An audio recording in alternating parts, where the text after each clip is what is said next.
Hello and welcome to episode 15 of From Dust, our Dungeon World show. Here on Twitch, we are very organized. I did not sit down at my computer after grabbing water directly as the music finished. That didn't happen. Hi, yes, this is the show. You're familiar with it by now, probably. Rather than rushing us through this, I'm actually just going to slow myself down real quick. And, hey, Deep Summer, breath. how you doing? Uh, yep, I'm in the same thing where I'm just Yeah. literally feel like I'm supposed to be running, sprinting. Um, yeah, we're late again because I thought it would be a good idea to go to Chick-fil-A right before we started. Without my phone. Don't do that. Yeah, Mistakes. today's been good. We had our first session of Tales from the Loop today. Mm. And good news, the school's destroyed. So Yeah. no more school. Woo! School's out for the summer. School's out forever. Yeah, we had some big old robots come through. They were like, fire drill, time to evacuate the school. We all went outside. And then the school got destroyed like 2 seconds later. So that was bad on them. But Whoops. oops. Yeah, this week has been crazy poppin'. Had our first episode of my Polaris hack as well Oh, on yeah. Thursday. We So did character good. creation, so we won't really know fully the flaws until next time we play. But I took Ben Lehman's Polaris and inverted it. So basically you play what would normally be the antagonist in the story rather than the protagonist. And rather than you slowly like build up corruption and eventually die, you slowly get better. So we'll see how it goes. I'm excited. Cool. I'm excited to play, and it's a huge like high drama crew. So it's gonna be fresh. Hopefully. I like your version more, where things go from bad to good. That's But they in start out case real shit. in case you couldn't tell, that is a thing that I like. But I did when I was watching, and you were like, so normally in the game you can't die until you're corrupted. Do we want to like start being able to die and then become less killable later, or do we want to be unkillable now and then only be able to die once we become good people? And I was like, no, don't pose that as an option, Summer. No. And then Jess was like, let's do the super sad one where the moment you actually become a good person, you die. Yeah. I think it makes more sense though for the story that you can't die at the beginning. Yeah, sure, Um, whatever. just so you can see some character development. And that way when you're I think because the spirit of Polaris is that it's tragedy. Like it's supposed to be sad when you die. I think that kind of like keeps the heart of the game alive, that this is still a sad story. And the way that I wrote it is that you within the narrative you actually fail at what you were trying to do. So like you do get better, but you still don't save Polaris. Um Wow. yeah, and you're left Thanks, I hate alone. it. Oh, Um Jesus. yeah. So that should be fun. We'll see. I'm excited. It'll be good. But this week was just games, games, games. So Per many usual. games. Yep. Yep. Legit. Adam, how are you? Have you Oh, I been? am well. Thank you, Dylan. Um, Big changes coming on my neck of the woods. So, after many, many months of applying, researching, and interviews, my wife finally landed an awesome job in her field. Woo! And I'm super excited for her. She's starting this week. And the cool thing that means for me is I actually get to drop some time at my day job. So Ooh. I'm hoping that means that I get to do a little more games, games, games. And Mm. in general, like since the year started, I've been able to start doing more YouTube stuff, more voiceover stuff again, but still not quite at the rate I would prefer to. So I'm looking forward to this as a good chance to hopefully be able to like really, really drive that forward. Awesome. Yeah, I've had some time free up recently. We should speak. Yes, yes. That's very exciting news. Congrats to your wife, Thank you. and congrats also to you. um, We're yeah, both winners. whew, this past week, 2 weeks, this past period of time has just turned into a blur for me. I don't know. My brain's being weird, which is unfortunate, but it happens. But in that time, I have watched some TV shows, and I have opinions about them. Woo! I have opinions. Uh, so I finished season 2 of The Dragon Prince this morning. Ah, so good. I'm not gonna spoil anything, but my feelings about season 2 are pretty similar to my feelings about season 1 in that I wish it was longer. Like, Yeah, I 100% agree with you there. I feel like it's a movie of content in a short season of a TV show, and they should either make the seasons longer or just make them a series of movies. Because, like, if comparing it to the other work that a lot of the creators worked on, Avatar, The Last Airbender, right?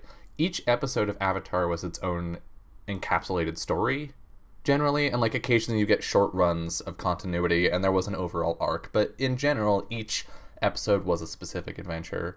And looking at season 1 of The Dragon Prince, so not saying anything about season 2, each episode was like a little bit of a large story. It didn't really feel episodic in the same way that Avatar or a lot of other kids shows feel. And I feel like that weakened it in that it has such a short season, right? Like if it was, little bits of this long story that added up to like 24 episodes, I'd be like, hell yeah, because anime does that all the time. And it works out because you have that long season. But when you have a short, like, 10-episode season, it just sort of feels like I watched a movie that was a little longer, but with credits in the middle and some recaps. Yeah, no, if I do have one gripe with it as well, it's I do feel blindsided anytime a season wraps up. Right. Because I do just feel like I'm getting part of something, which is fine in certain cases depending on how you structure it, but like it does almost feel like maybe we've watched like 2/3 of a first season kind of thing. Yeah. And Matthias in chat says it's a rare thing that you get to wish that for a show, and I wholeheartedly agree. Like, my criticisms of that show come from, like, I fucking love watching that show. I didn't expect to. I was sort of like, oh, I'll try it. I'll see if I like it. And then I was like, wait, where's the rest of it? Give me more. Give it to me now. I do think there were some criticisms about the first season's animation that they responded well to and fixed in the second season. Oh yeah, big time. And there were some criticisms that were like a little unfair of some of the voice acting in the first season that also I feel was a lot nice. There was a specific character that a lot of people felt their accent was inconsistent in the first season, and I feel like it was really consistent in the second season. So I don't know if they got voice coaching or I just didn't notice, but yeah, so that was great. But I also watched Umbrella Academy, or The Umbrella Academy, which is based on a Dark Horse comic book that came out in the period of my life where I actually had time to read comic books. And so I actually read a lot of The Umbrella Academy, and the show's pretty good. I think it's better than a CW superhero show. I don't think it's on par with like the Netflix Marvel stuff.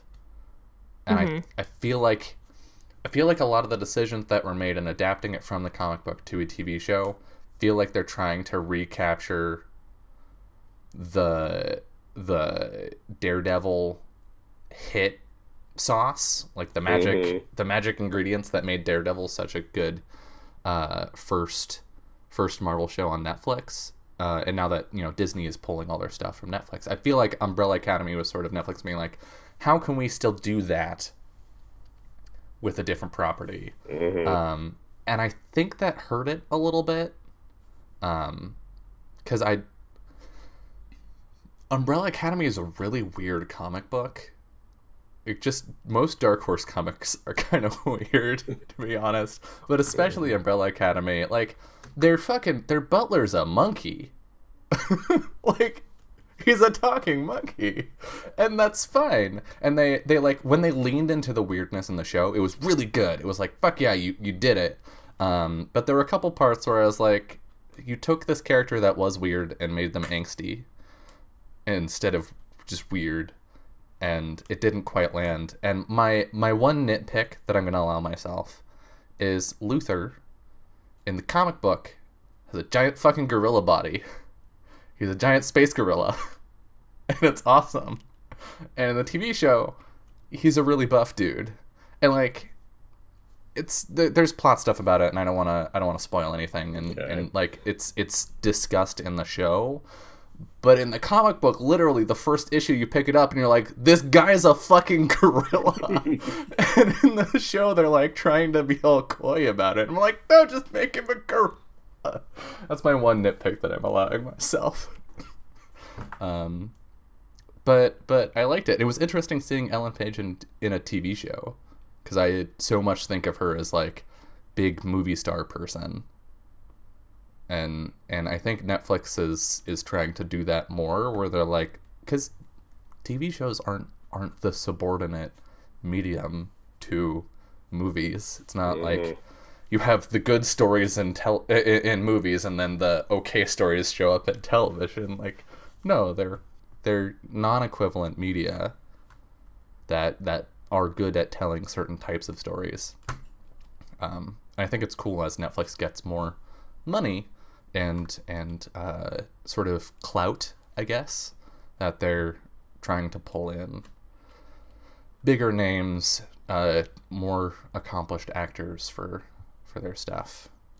And it was cool just being able to like watch a TV show of a comic book that I read when I was a teenager with like a major headlining actor in it. Yeah, it's a good time for media, friends. Watch the things that you like, read the things that you like, and then go make good stuff. And then tell everybody who doesn't have the time to do those things how it went.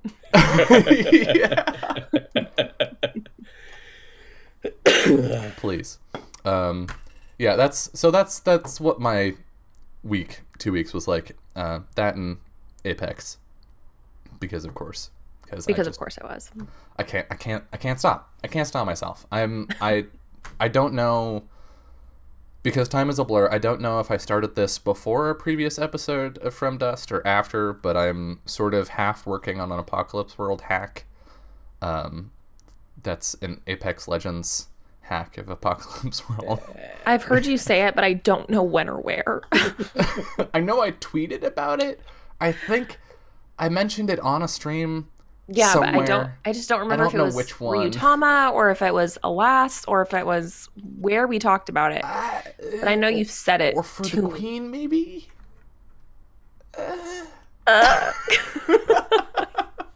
Yeah. I don't know. Yeah, Summer and I know what time is. It's hard. Yeah.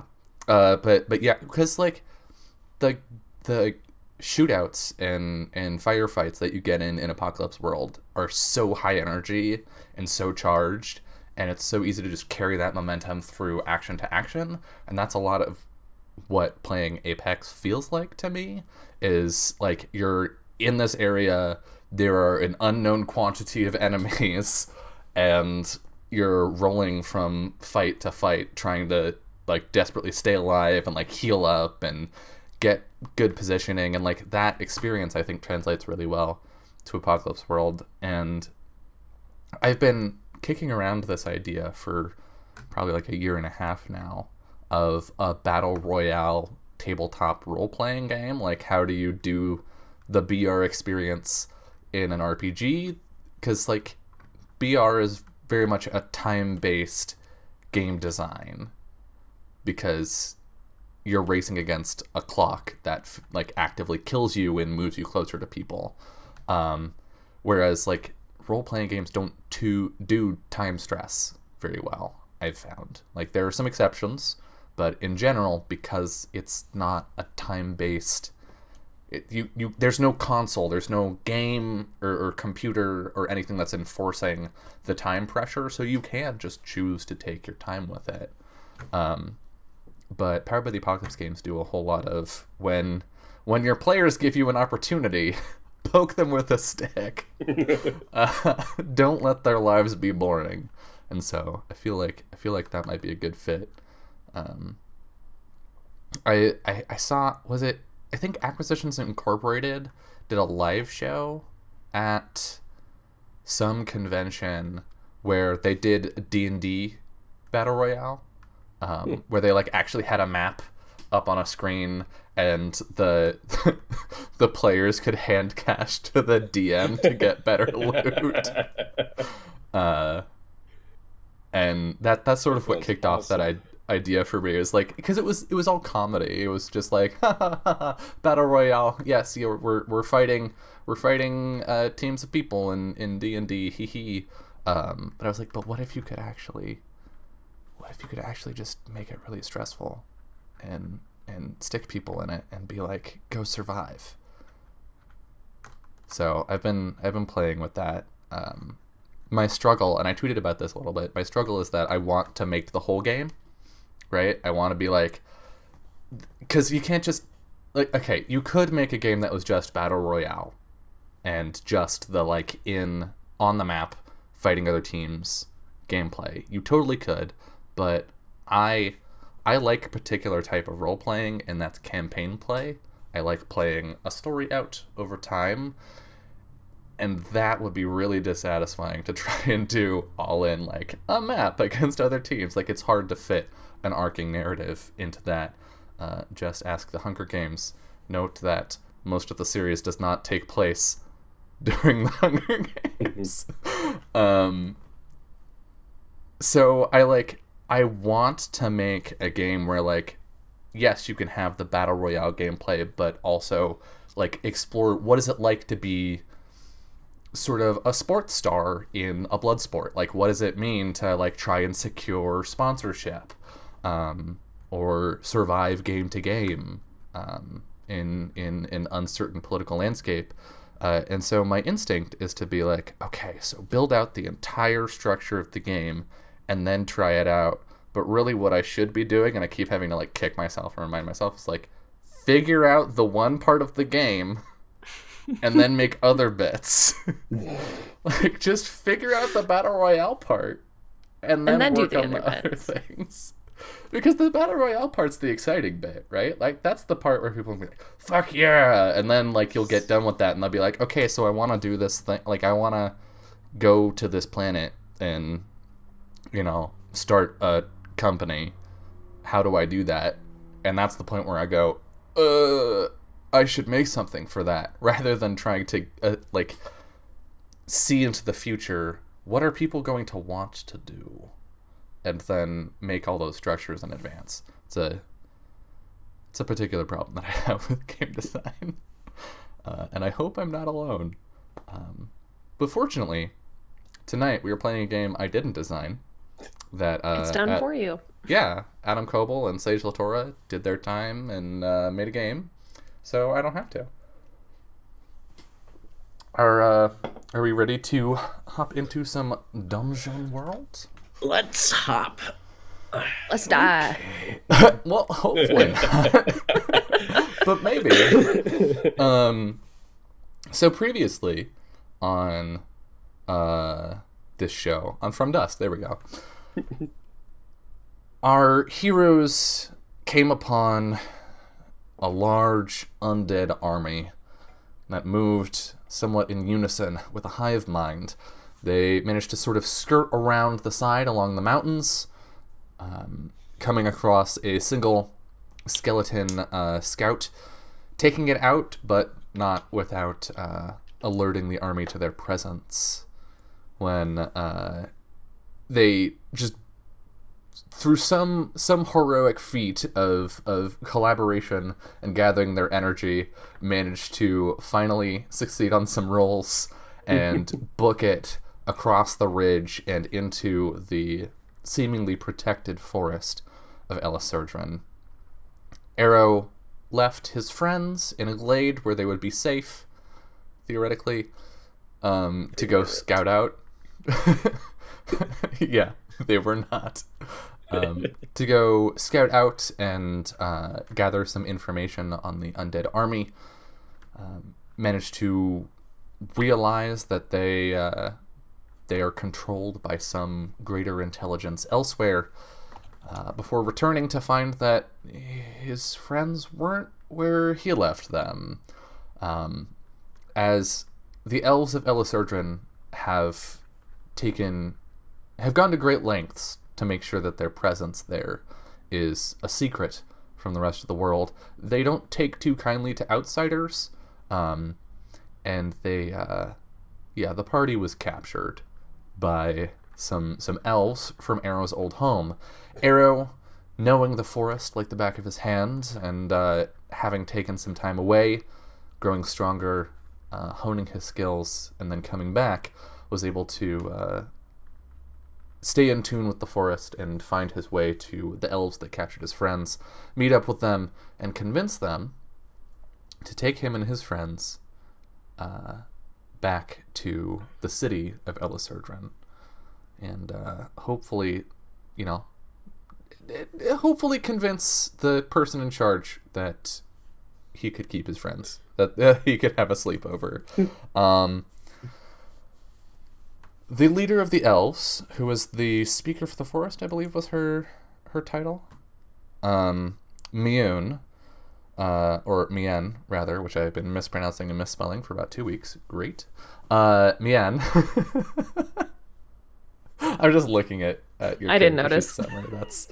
That's I don't take notes. Yep, I just you're let right. you take notes. Yeah. You're right in the fact that you've been wrong this whole time. How does it feel? Mien or Mien, one of those two. Is Arrow's mother.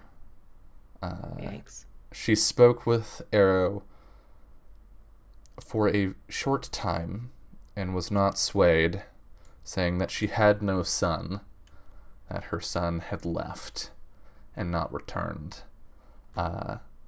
Commanded Losian, not Losian, the other one, Tarathiel, there we go, had commanded Tarathiel, who sort of took over Arrow's position when he left, to take Arrow to the edge of the forest and see him gone, and commanded the rest of the scouts to dispose of Arrow's companions. In a moment of latent courage, Farron spoke up and told Mien about how Arrow had planned to come here alone, despite the danger that the party refused to let him endanger himself, and that they had insisted they go with to help him. And was seemingly moved by this gesture of selflessness and loyalty. And when asked what they needed to do for her to trust them, to let them stay, she said she needed to know they were ready to die. And so she drew her blade and swung it down upon Farron, who, not really being much of a... He doesn't hold the Triforce of Courage, we'll put it that way. Flinched, as most people would do, and the blade passed through harmlessly. Mien was unimpressed by the, I guess in her opinion, weak will of the elfish bard, but still moved by their loyalty, agreed to let them stay, saying that she would find some use for them. She sent the party off to be sort of stationed in the barracks, because they don't have prisons here, they just kick people out. Arrow had a heartfelt reunion with his adoptive sister Hawk, who is not a hawk, but a person, because Summer hates me. And Hawk agreed to let the party sort of rummage around through the library in Elisurdran for information, hoping to find some way to defeat the army at their doorstep. They didn't find anything directly, but Farron was able to uncover in a memoir of one of the elves that left but never returned mentions of a structure far below Sanctuary, a structure known as the Dark Archive. And that, I believe, is where we left off. So, where we come back in today, I think it's the next day. Farron has secured a loose friendship, a tenuous connection with one of the guards, and has convinced them to let Farron research in the library for a time. So we come in sort of the afternoon on you two, Arrow and Gregor, in your suite at the barracks. What do we see the two of you doing? What a great question. Gregor's probably bored as hell right now. Gregor's probably like laid on the floor with his legs up against the wall, like arms sprawled out, just waiting for something to happen, for Farron to bring in some news. Yeah, I think Arrow's been doing this probably kind of annoying thing where he's been like resharpening and basically polishing down the arrows that Vori made him. Okay. Like constantly, like obviously can't sit with nothing to do. Mm-hmm. So is doing the one thing that there is to do in this. The only thing. Oh wait, they took our weapons, so I can't even fucking do that. Yeah, they took your weapons. Right? There's a small bookshelf, because I know Annika is sitting in like an armchair with some like what passes for a body romance novel in Elisurdran. Okay. I'm trying to think of how destructive I could be with this place. Because I could definitely like ruin parts of it to give myself something to do. I mean, you have a bird. That's true, but I'm not gonna just make her do stuff for my enjoyment. Unless she for my enjoyment. Play fetch. Yeah, I don't think we're much of a fetch family. Stop trying to make fetch a thing. I think that she wouldn't want to do that either. That's not fun for her. No. She's a smart burb. She's not gonna play fetch with me. So probably sitting doing absolutely nothing. Okay. Silence. So we see Arrow sitting in a chair, probably like near the door. And Gregor sprawled out on the floor, legs up against the wall. The two of you just like, I don't know, Arrow staring at a wall, Gregor staring at a ceiling. And Annika, like, we just hear the sound of like a page turning every once in a while. Gregor, I'm not even gonna ask which of you breaks the silence first. Gregor, when boredom finally takes the best of you, what do you do? Like, do you speak up? Do you like get up, or do you like what's your plan to alleviate your boredom and save yourself? I think he probably holds off for a good while, but then eventually it all gets too much, and Gregor will eventually like get up and be like, "All right, I can't do this anymore. I have to do something." And I think he'll just like drop to the ground and start doing like push-ups or something. I'm totally imagining that scene from The Office where they have to stay late to like work overtime, and Kelly just yells out, "I'm dying!" because she's so bored. She just screams it. That's kind of how this moment feels. But instead of just screaming I'm dying, it's I'm gonna do push-ups. So does Gregor say I need to do something and then start doing push-ups? Absolutely. Arrow, how do you respond to this? There's movement in the room. Yeah, I think he was definitely like zoned out. Like I don't know. I feel like because Gregor is human and Arrow is not, time is different just a little bit because I have way more of it. Mhm. So and like this is what I would have been doing with a little bit more to look at if I had been on like patrol in the forest, right? Like you sit for a long time doing really nothing. So I think he's amused by Gregor like getting so bored that he has to do push-ups. And I think he gets up and he's just like, if you need something to do, then I don't know, maybe I could talk to the guards and we could get leave to do something for a little while. Gregor will like kind of sit and be like, anything. Literally anything is great. I mean, I'll go even back most to the of library. even most of the prisoners that we've ever kept, they at least put them to some kind of work. So I think he'll get up and go and like knock on the door because there's guards out there. Yeah. Bang, bang, bang. We're hungry. One of the guards opens the door. Yeah. Isn't there something that we could be doing?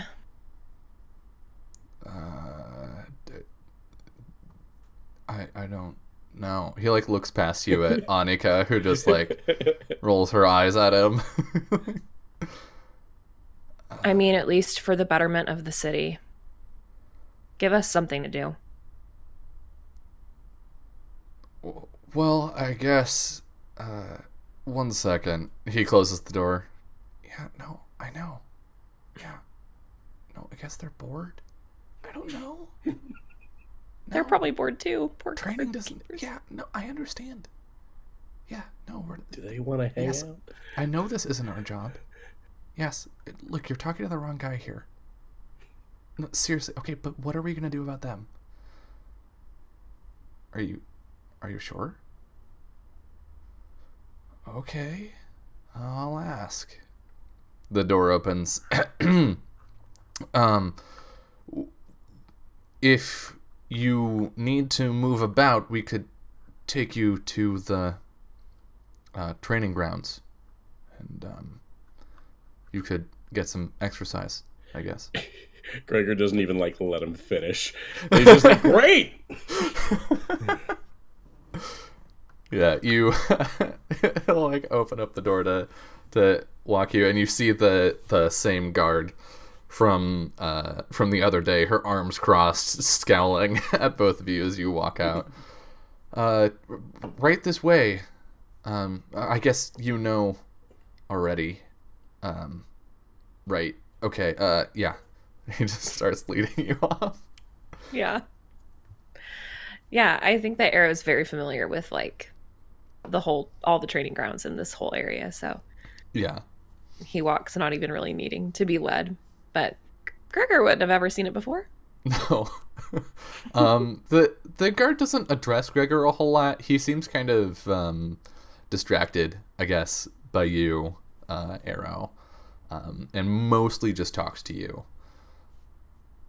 But yeah, he'll lead you to the training grounds where there's an array of like training equipment, whether it be weights, practice weapons. There's like a fighting mat area, probably some like wooden martial arts dummies, that kind of stuff.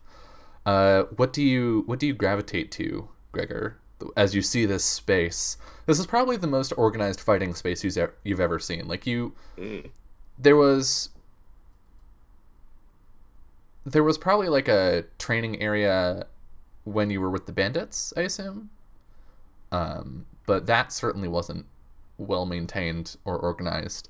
And the Bonds Magi don't like combat training isn't part of their usual thing. Like they do fight, but usually they just magic people out of existence. So dummies and fighting mats and all that aren't super useful for them. How do you react to this area as you get into it? Gregor's pretty stoked. Is there anybody using the area right now, or is it otherwise like, fair game? Great question. I don't know. You tell me.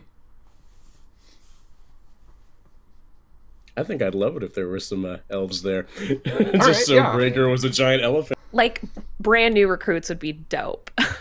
Absolutely, I'm here Yeah. for it. Sweet angels have just turned 18. Literally Yeah, don't know how to fight. There's like a class of 10 of them, and an instructor. Arrow, what is instruction like here? Is it barky and harsh, or is it more soft and intuitive, or soft and like coaxing, or is it more cold and intellectual? What's the training approach here? It definitely depends on who your trainer is. I think that like if you had gotten Arrow's mother when she was a trainer, you would have gotten like cold shoulder, the stands behind you and oofs when you're not doing a good job. But I think that like the majority of the time the trainers are meant to find the strengths within each of the people. So like if you are really good at hand-to-hand combat, like they want to encourage that and make sure that you are the best at hand-to-hand combat, and like kind of diversify and make sure that you're good at other stuff too. But that's like how you get so good at one thing. Like that's why Arrow's so good at shooting, because that was his thing that he gravitated toward. So I would like to think that training is very like encouraging, helping you find your strength, and then definitely finding where your weaknesses are as well to strengthen those up so that you're, no matter the situation, a formidable opponent. Yeah. Do you know the instructor that's teaching right now? I would say so. I think it makes sense that he would know most of the trainers. They're probably not as well because they're not in patrols the way that because it's like a full-time job, because the students, like we've discussed, live here. So you're basically like a camp counselor full-time. Yeah, slash professor. Exactly. Slash like emotional support guardian for all the babies who don't exactly, like, if you don't find your strength, somebody's got to be there for you to help you figure it out. So yeah, I would say that he knows who they are. I kind of want it to be one of the softer ones. Okay. Like she's probably known for being like, she's like a student favorite basically, because she's just so sweet and like so helpful and supportive. Nice. Yeah, her name is Syelda Cormith. I already put it in Zoom chat. Don't even ask me. Thank you. Syelda. Yeah, I like that. And yeah, she's running this group. I think maybe it's like day 2, right? Like they had orientation yesterday. Yeah. And today is like combat basics. And so she's got a group over by the martial arts dummies, and she's like going down the line and like correcting people's stances, like trying to get them to put their feet shoulder width and all that good I think stuff. specifically she's like first 5 years trainer. And that's when you like, I would say like every 5 years is when you go up a tier. Okay. Yeah. Ooh, that's a So lot of she's like training. we're old. True. Yeah, so she's probably like, I think that her and Arrow are probably similar in age though, so he probably didn't have her. They probably went through training together at some point. Yeah. And I think, Gregor, looking upon this, probably strikes you as strange, not just the training grounds themselves, but the style of training that you're seeing from Sayelda as you watch her, where she's not like, she doesn't look at someone's stance and then yell at them, which is, I expect, what you'd be used to. So much as like she walks up and like she'll ask a question first about their stance and how they're feeling to see if they figure out what's wrong with it, and then she'll like give them a correction, and then move on to the next person. And you'll see like she'll ask someone a question, and then you watch the entire line of recruits like look down at their feet to like check. So what do the two of you do when you enter this space? I think if there was no one here, Gregor probably would have gone to the weights because that's like the one thing to do. Mm-hmm. But I think Gregor would honestly be fairly like fascinated by this. You know, he's a fighter. That's what he does. Mm-hmm. And he's getting to see, you know, another side of the coin, I guess. So he's probably like, not like rudely close, but like he probably gets intrigued and like watches from a somewhat respectable distance and like intrigue, not really taking into account he's the human in the room right now. Mm-hmm. Yeah. What about you, Arrow? I kind of like the idea that if they're standing, like if Gregor is watching this, I think that it'd be funny, like Arrow's standing next to Gregor and leaning over and whispering what he thinks she's gonna say next. So like as she's going down the line, he's like picking out what's wrong with that person, and I think like whispering what she's going to say. He's like, their feet are too wide. And then she like asks a question that's like, so how would you feel like about your stance? Like she asks some leading question. Like, do you feel stable or do you feel sturdy? And then they like end up having to fix their feet or whatever it is. Just because it's always fun to kind of, even though they can't hear him, pick on the new recruits just a little bit. Why don't you roll me a, oh god, what's it called in this game? Discern Realities? Yeah. Yeah. We never know. I never know. 11. All right, you get to ask some questions. Been a trainer. You should have been, but you left. Okay.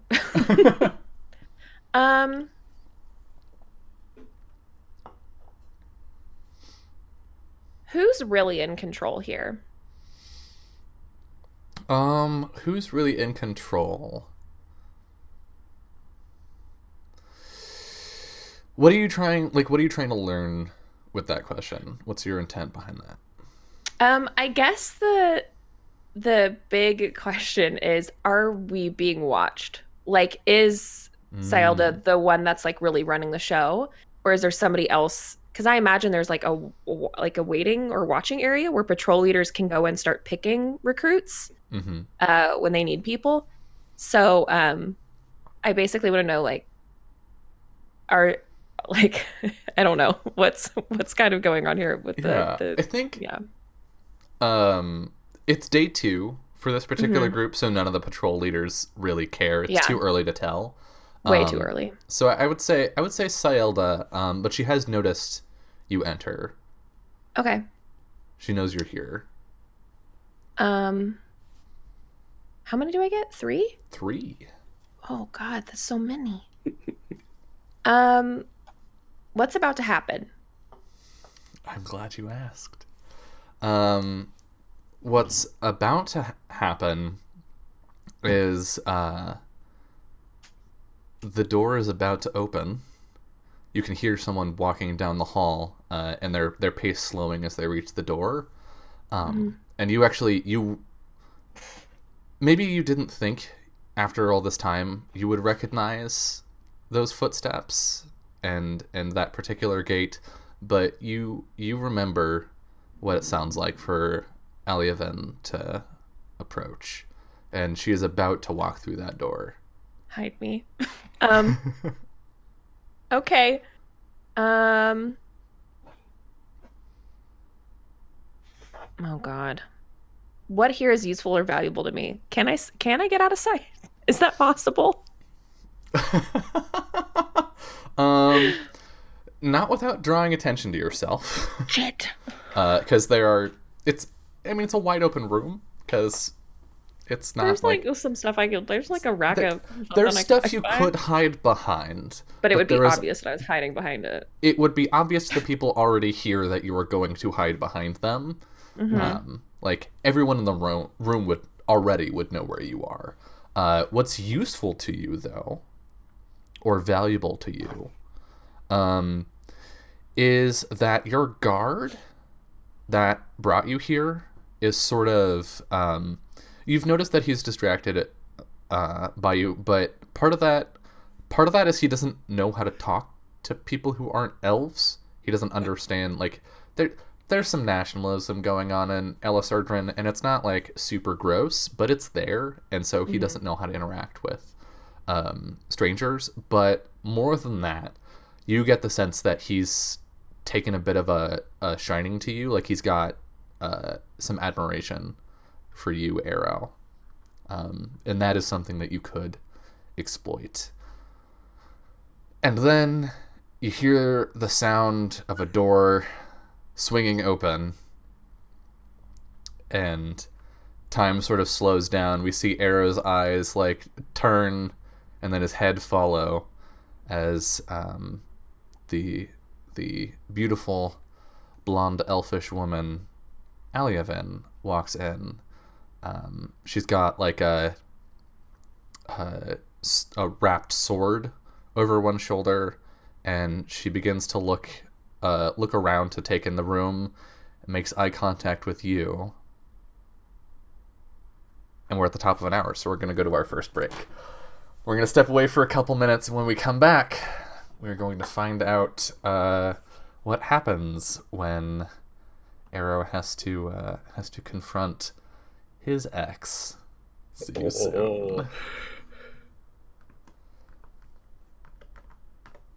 Hello and welcome back to episode 15 of From Dust. Arrow, you make eye contact with Allie. Uh-huh. And you see her eyes widen and her jaw tense. And then she looks away from you and continues walking into the room. She goes to sort of the center of the mat and unwraps the sword that she carried with her, which is a actual steel blade, and begins practicing forms. What do you do?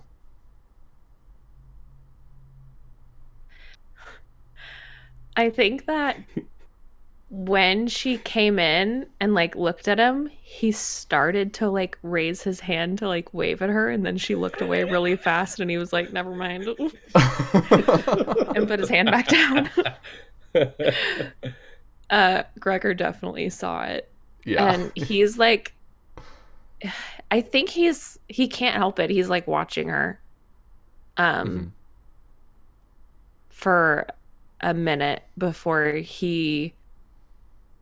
I don't know. He has to do something else. So he just like turns and looks at Gregor and is like, all right, so what do you want to do?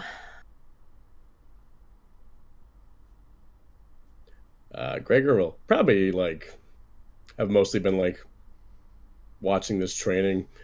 It's like, oh yeah, I guess we'll work out. Train, get ready. We got a zombie army we gotta fight. Not all at once, hopefully. Well, I'm sure that you're more than welcome to any of the training. I can help you if you need it.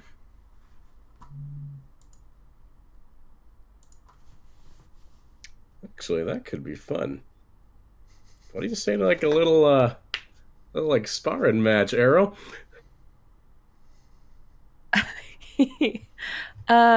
Arrow like kind of like raises an eyebrow because they're very differently skilled people. And he's just like, hand to hand. Well, not going to be able to solve every situation with an arrow. I don't know that that's true. You know, I have been you traveling hear with you you, and it hear might. a heavy swoosh Hmm. from the sword over on the fighting mat. That sort of punctuates your statement. Hmm. What did you do? Looking like right at her. What do you mean? What did you do?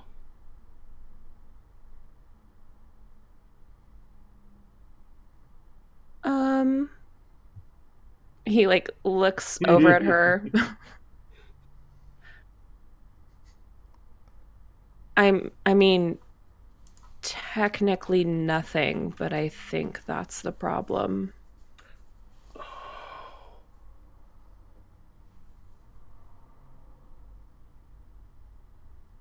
No time like the present. If she wanted to talk to me, she would talk to me. There's another swoosh as she does like a side flip and then like swings with the sword. Well, I mean, you've been away for a while. Maybe she just doesn't know how. Maybe that's her way of asking you to come say something. This her beating up this dummy, her doing her freaking training. Um, I think he definitely is probably was already struggling with the idea of like, do I go talk to her or not? I don't, I don't know what to say. I think you're interrupted at this moment, Hmm. um, where you hear Sylda say, "Just a moment, please," and then call out, "Kosa." She starts walking towards you. Yeah, he like turns towards her. I she's being friendly. Oh my gosh, um, which he wasn't expecting. Yeah, so he turns and smiles at her. I didn't know you were back. It's good to see you again. She looks sort of warily at Gregor as she walks up. Well, I'm not back. Ah, my apologies. Arrow, was it? Yes. Well, it's good to see you all the same. She holds out a hand. He takes it. Is there anything that we could do to help you today? Well, your friend has been distracting my students. Uh, no fault of your own, she says to you. They haven't been out much. I thought maybe, since you have left and clearly she's like having half of this conversation actually looking at you and half of it just looking at Gregor while still Hmm. talking to Yeah. you. Clearly learned some things. Perhaps you could tell them something useful that you learned out there. Get them more focused on their training. I think that's a great idea. Gregor will like answer for her. Maybe if they met someone from the outside, they wouldn't be so distracted. You're the expert. Yeah, it's probably pretty unlikely that she even maybe has ever met a human. I doubt it. No, like Yeah. aside from either killing them or like Yeah, clearly seeing escorting them. them out of the out Yep, of the yep, yep. forest.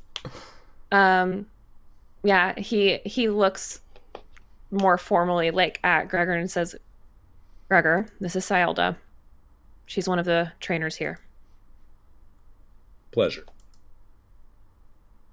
What about it? It is a pleasure to meet you. Interesting. Anyway, Arrow? All right, come on. And he starts walking over to the new recruits. Yeah, they're all like, I think there's a comfort you get maybe once you've been training for a long time, or you become, even more become part of the patrol, where like you fall into an organized salute or stand at attention, but it's like it's comfortable. It's not stilted and weird, but they haven't gotten there yet. So they're all Yeah. like very tense, clearly like holding. They're not in the position. They're holding the position. Mm-hmm. So they're all standing at attention, but all of their eyes like are flicking nervously between you and Gregor. This is Arrow. He's left the city for a time and is back for a time. Seeing as none of you have had the opportunity to leave, and you are clearly all a little distracted, I thought it might be good for you to hear from him. So, please consider him and his words as you would consider me and mine. And they all just sort of like nod. Yeah. Yeah, I think he stands before all of them. And does Gregor come with him? Oh, yeah. Okay, cool.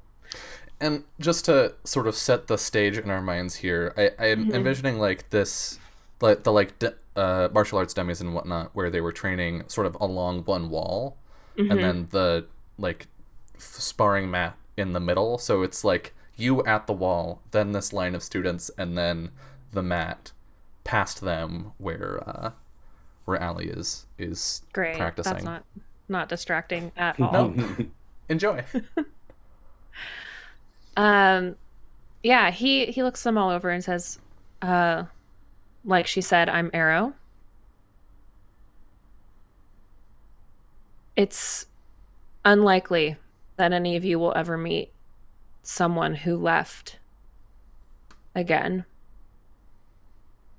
Once we leave, we generally don't come back. But I have. So take full advantage of it. And I think he remembers when he was their age and like just started training. That's when he started thinking about leaving. Mm-hmm. And I think he says, what do any of you know about the world outside the forest? One of them like raises a hand eagerly and says, it's dangerous out there, right? Yes, it is. That's why we're here, is to keep it safe. The forest can be dangerous too. They all sort of look at each other. One of them raises a hand. I heard that out there people just kill each other in the streets.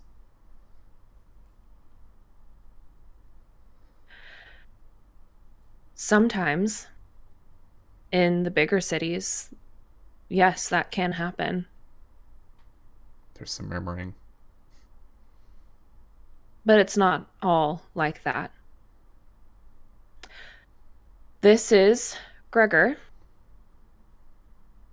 Gregor has never been here before and grew up in the world outside the forest.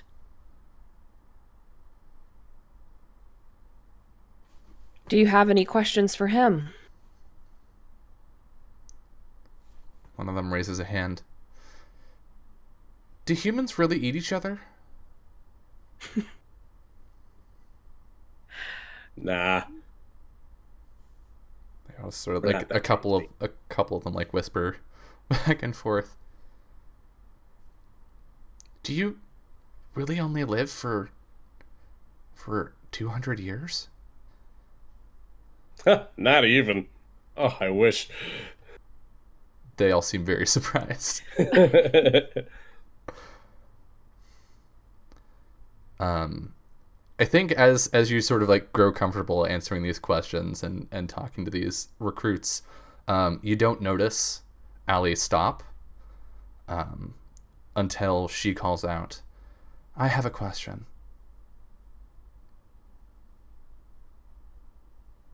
Just looks at her.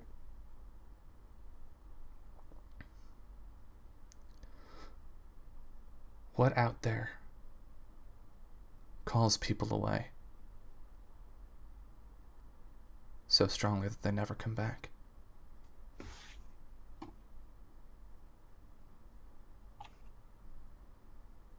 The unknown.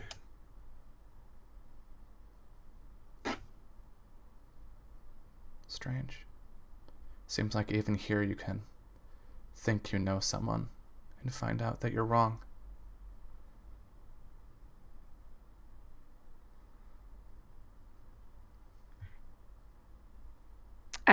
I think he just doesn't really know what to say to that.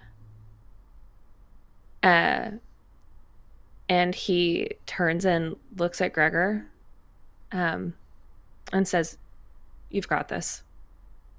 And I have walks another like, question for you, human. Yeah. Why are you here? I'm here to help.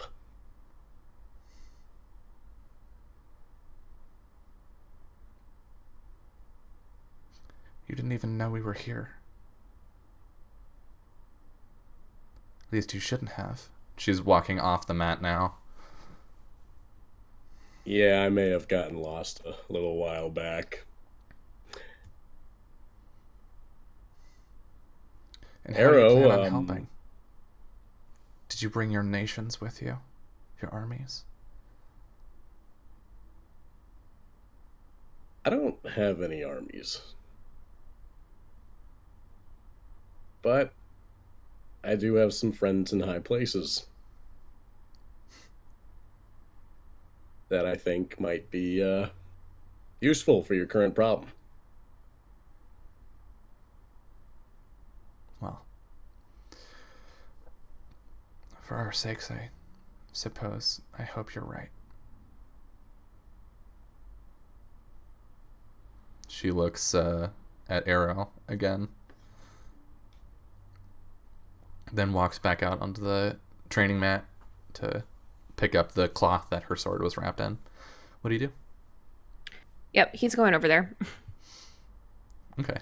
The recruits will continue pestering you with random questions about like, so if you don't live for 200 years, then are days shorter for you? Yes. Do you sleep for 20 minutes and then wake up for 3 hours and then Gregor's loving every minute of it. All the attention. it's wild. But yeah, Arrow, you can walk up to her as she begins wrapping the sword. Yeah, he comes like right up to her side. She looks at you out of the corner of her eye. Yes.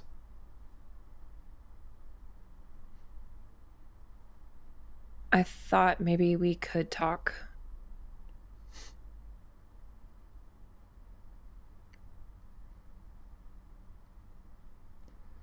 It's a little later than probably would have been best.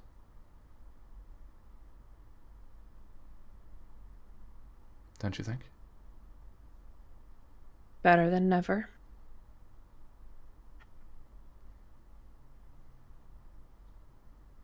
Go ahead and roll me Defy Danger with Charisma. You do get a +1, because remember, you get a +1 forward acting on the answers to your questions. So if you can find a way to roll your recognition of her approach into this, Mm-hmm. I think that would earn you that +1. Yeah. Oh God. I'm very bad at charisma. No surprise.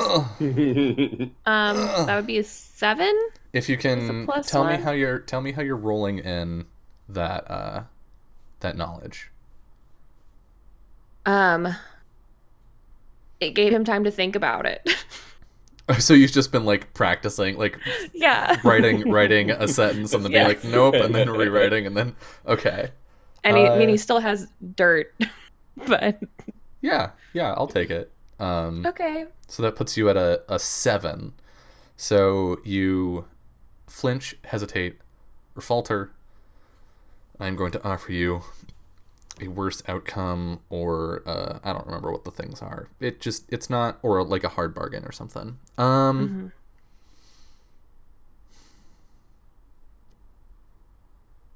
I'm gonna give you a worse outcome, in that she's still gonna talk to you, but she's not gonna be nice about it. That's fine. So you say it's better than never, Mm-hmm. and she just looks you dead in the eyes and says, "Are you sure?"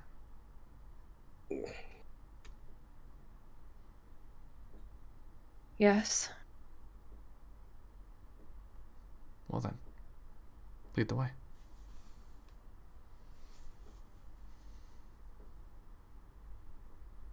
I'm sorry.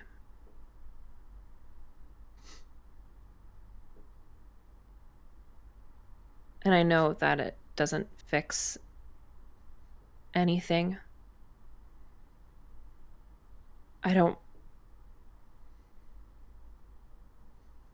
Part of me thought that it would be easier just to not say goodbye. Kosai. Arrow.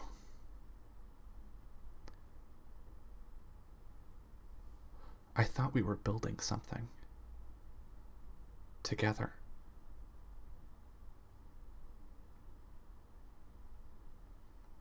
I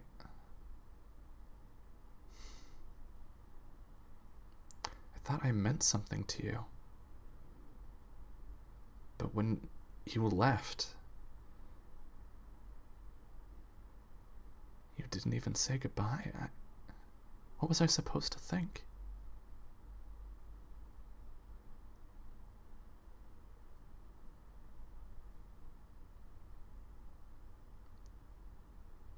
I wasn't happy here.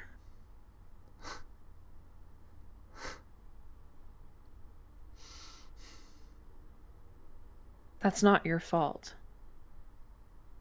No? No, it's not me. It's you. Is that what you're trying to say here? Why didn't you You tell had to me? have known that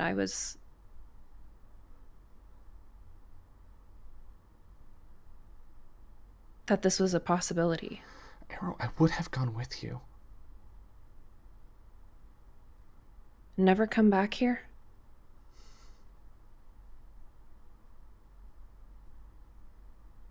You could have left your home. I thought we were building our own home. But you didn't ask.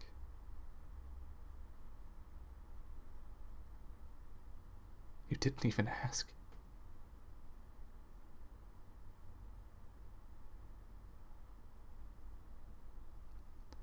I didn't think you would want to. Well,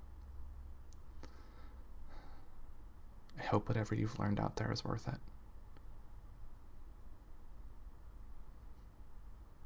And I really, I do mean that. Because this past year,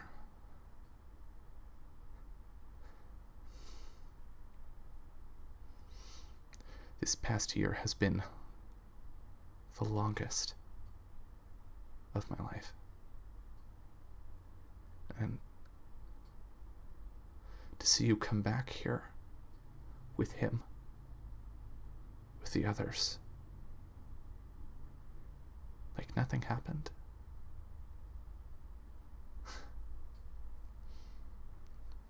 Like like you just left yesterday.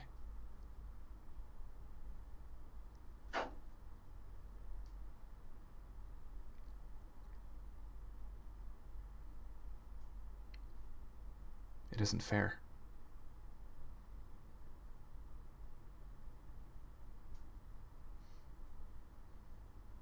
I came back because Hawk asked me to. Because of everything happening on the edge of the forest.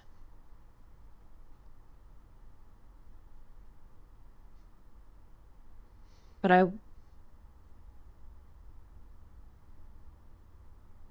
I'm glad that I had to come back.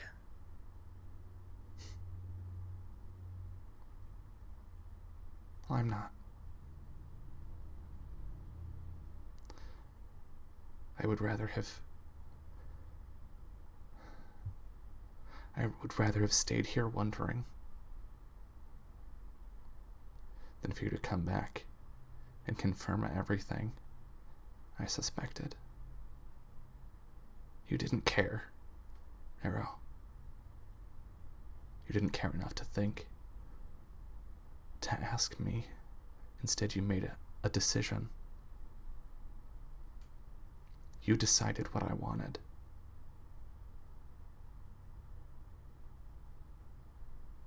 You can't just treat people that way.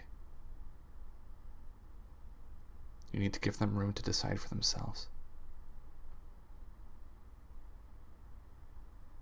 Allie, I'm an idiot.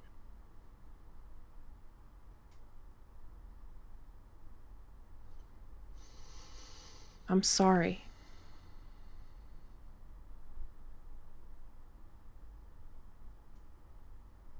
Can you roll me another Defy Danger?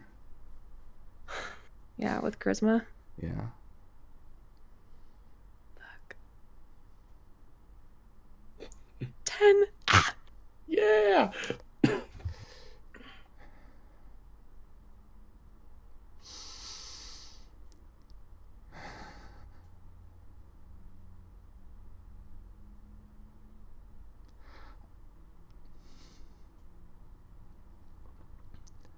I want nothing more than to believe you right now. But I just... And she looks past you at Gregor. I don't know what to believe.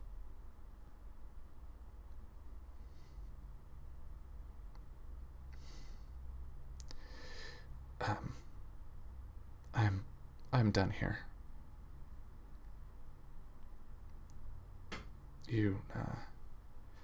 You can have the floor. And she turns away. What do you do?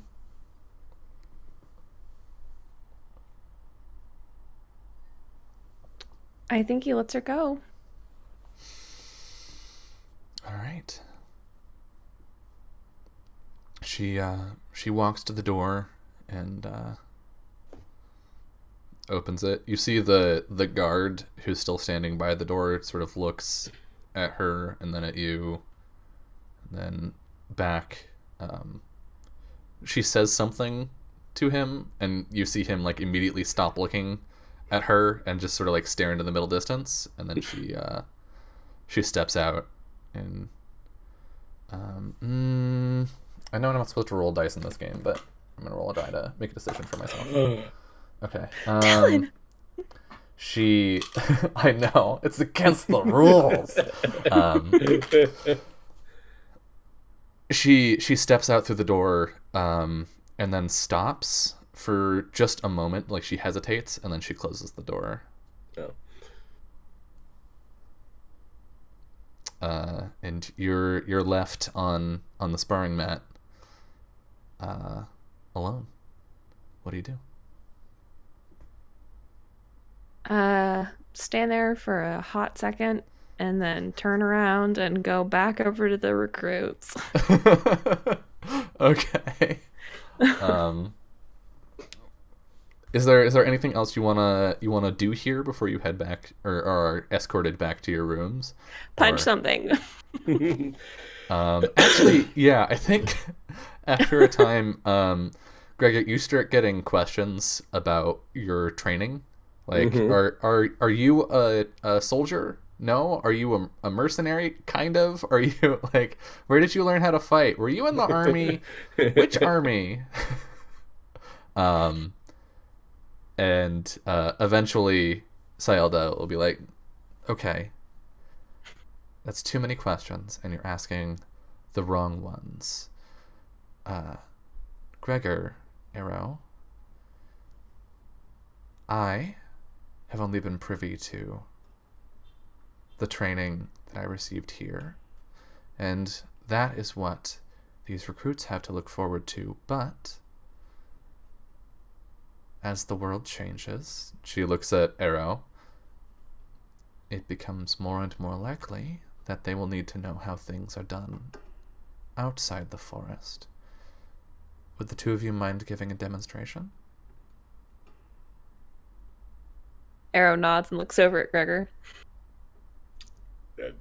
Okay. Wonderful. Arrow, I believe you know where the training weapons are. Cool. You can show Gregor around. Yeah. I'll go. I'll take Gregor over to get some training weapons. What? I imagine there's like swords and like stabs and maybe some pole arms. What do y'all pick? Oh, hells. I thought I had a move where I could do. Maybe I don't have it yet. You were I thinking think I've been of avoiding Viper taking it. Sting, probably, Probably where I can take which two you, weapons. which you did not pick up because you were like, when am I ever gonna use Why am I anything gonna but need a them? bow? Yeah. Um yeah, but I think that it would be interesting for him to um I guess he won't use a bow because that feels like cheating. He was like Gregor would be dead. Like even if so yeah, he'll pick up like um a lighter sword. Okay, Gregor. He'll pick up that sweet axe. Yeah, Gregor is probably definitely not used to something quite like as elegant and light as the elves probably use. Mm-hmm. Hmm. Like he's probably like more used to obviously like a hammer or like a mace, like a broadsword perhaps. Mm-hmm. I would assume there's some kind of either a broadsword or like a halberd, Yeah. I something think along those the I lines. think the sword would speak to him. All right. Not literally this time, but No. But not the way Skullbreaker does. somewhere else within Ellis Erdrin. You cannot fathom the terror, the tortures I will rain down upon you and your people for this insolence. And then we just cut back to the two of you heading out onto the mat, which for Gregor is like very soft and like it's firm enough that you can like get good footing, but it's like it's not hard packed dirt. I'm used to Right? dirt. There's a lot less dirt here. Yeah. Yeah, and I think Arrow is probably giving some like brief overview of like why most elves choose to use ranged weapons, why most elves like fight with or at least become proficient in arrows. Because as we're about to see, Gregor's probably going to kick his ass. Like if they can get up close to you, they have a chance to hurt you, right? Well, But it's only and if they can get close to you. yeah, and fighting in the forest, right? You've got lots of cover, and if you Hmm. know the terrain, you can work the terrain much more easily with a ranged weapon than you can with a melee weapon. So Especially the way that they that makes travel at the sense. tops of the trees. Mm-hmm. Mm-hmm. You got a better view. So I think you see like all of the students like eagerly taking this in, but there's a certain amount of like, yeah, that's a really good point. Thank you for teaching us that. But most of us just like, okay, and now fight. Yeah.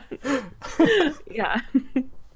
Oh man, I think this is the first time that Arrow has actually like held a sword and like, Since episode 1, yes, yeah, you very briefly used a sword in episode 1. yeah, long time. So we see the two of you square up. Do you like fall into fighting stances? What does it look like when the two of you ready for combat? Starting with Gregor, what's it look like for you? I guess like as Gregor's like walking to his position, he's very casual and he actually looks very comfortable.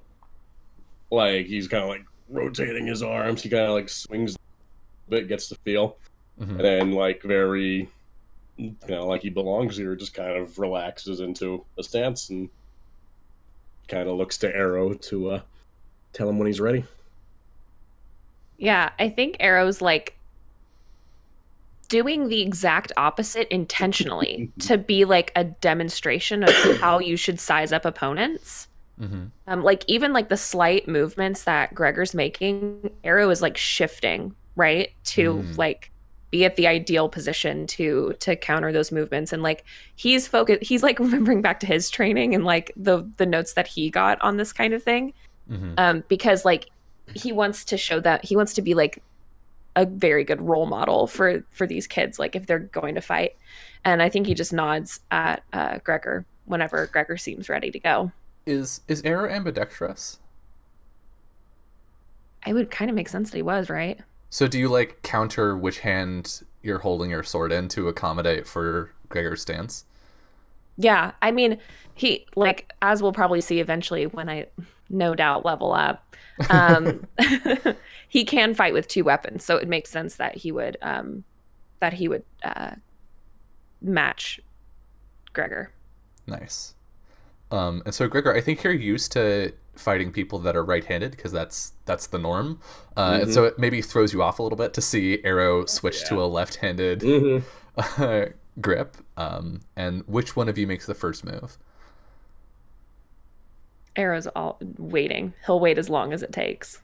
All right. So do you like try to wait him out a bit, Gregor? No, I think as soon as Arrow like gives him the confirmation, Gregor will immediately like step forward and just give like a very large like horizontal swing towards Arrow. Okay, so go ahead and roll. Oh God, I don't know what the rules specifically say about PvP. About PvP. So I'm gonna hack it a little bit. Okay. But I think it's gonna be like the aggressor will roll hack and slash, and then the defender will roll defy danger against that. Okay. To see if you the hack and slash will be to see if Gregor takes damage here, and then the defy danger will be to see if you take damage, Arrow. Okay. Are we rolling damage? Yes. At all? I'm not gonna have you kill each other, but okay. But Watch out, just to like, I should ask then, because as my fighter, I got some extra damage. Should I do that?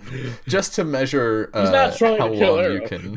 how long you can fight Okay. before you have to give ground. And here we go. Hackety and slashety. Let's see it. An 8. Okay, so you are going to be taking damage back here, Gregor. Arrow. So he's swinging in with this large, heavy strike, but he's not doing a good job of guarding himself. I think maybe you're seeing that because he's used to fighting with a shield. He's not used to keeping his protecting that part of his Yeah. Okay. Arrow is he knows that his quickness is kind of like what's going to help him against Gregor, because obviously Gregor is much stronger than him. So he's gonna try and like basically dance out of the way, but like try and get in a hit. So you're like going under the swing? Yeah. Okay. Nice. I'm gonna use Dex. Here we go. 10. Nice. Ooh, okay. So you managed to avoid all of the damage.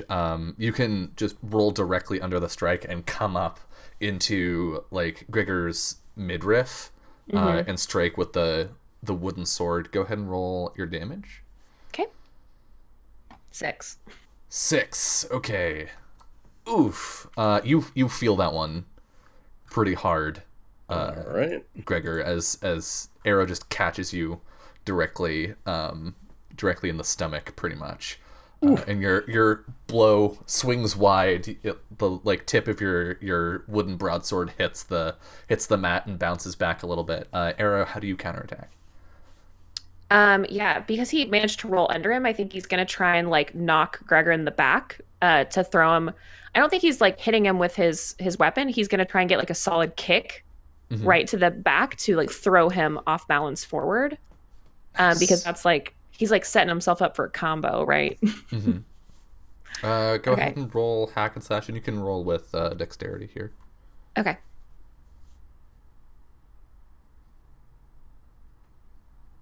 Mm-mm-mm. 12. Oh, give it a whoop. Okay. You can either avoid the counterattack, or you can deal more damage here. I'm gonna avoid the counterattack. Okay. Gregor, go ahead and roll your Defy Danger to try and dodge this well-placed kick. All right. Or to withstand it. You could also just like stand there and take it. Do I still deal damage? Wait. Depending on how his he roll. does. Yeah, sure. Yeah, I think Gregor would just try his best to like kind of like try and block or parry. Are you gonna? So what stat are you using? Are you powering through? I'll say strength. He's gonna try and just endure Stand. Yeah. Okay. And he won't. Okay. Mark XP. Sweet Gregor. Mark XP. Not how I saw Arrow, this going. No, I roll looked down. damage. Okay. 5. Okay. Yeah. So yeah, Gregor, the tip of your sword bounces back, and you get ready to like come around at Arrow behind you, and then you just feel his foot directly like right at your hip, basically at your center of balance, and shove you forward, onto your stomach, basically. Whoa. And you don't like you can't really recover from it. You're like pushing yourself up, and I think fictionally here, I think Arrow, you have another opportunity to attack as Gregor tries to push himself up. Yeah, I think that he's going to basically trying to like effectively win the situation, where if he can get over Gregor fast enough and have the blade like close to his neck, he's like in the fiction has won. Okay. So that's what he's trying to do, is just move quick enough to get over to Gregor before he can get up, right? Uh-huh. Okay. You want me to roll hack and slash? Yeah. Okay. Beep, boop, beep. 10. All right. You can avoid a counterattack or deal extra damage. Yeah, I think I'll do the deal extra damage this time. Okay. Gregor, go ahead and roll your Defy Danger to try and roll away from this before Arrow gets his. What would you say sword for to a your roll? throat. Would that be Dex? I think yeah. If you're trying to move faster, get out of the way. That's Dex. Ugh. Mark XP again, Sex is but bad. you do get to roll your damage as Arrow exposes himself to counterattack. All right, yeah, we'll say like as Gregor's like rolling out of the way, he'll just kind of like in one motion try and like give an outward swing as he's rolling out and tries to get to his feet. Mm-hmm.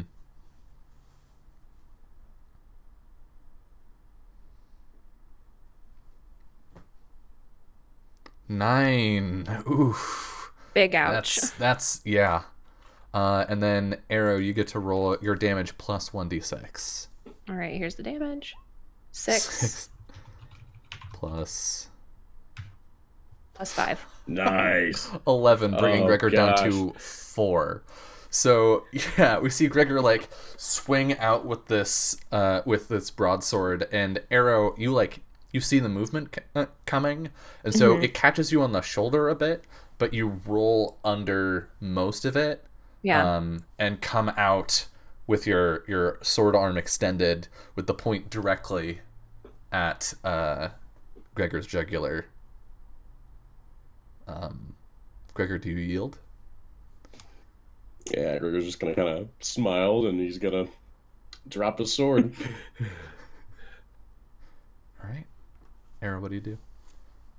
He lowers his sword and extends his hand to Gregor to help him up. I think There's like some Gregor polite would take clapping. his hand, but then I feel like it'd become like highly obvious that if like Arrow tried to pull, or like if Gregor, they just end up pulling like Arrow down. Yeah. Gregor will take his hand, but will also assist Yeah. himself up. Yeah, and I think that Arrow would turn to the trainees and just say, "Why did I win?" Hmm. I think one of them will raise a hand, and when you nod to them, they'll be like, "Cause you're a better fighter." Am I? Well, you won, so That doesn't make me better. and another one will raise their hand Hmm.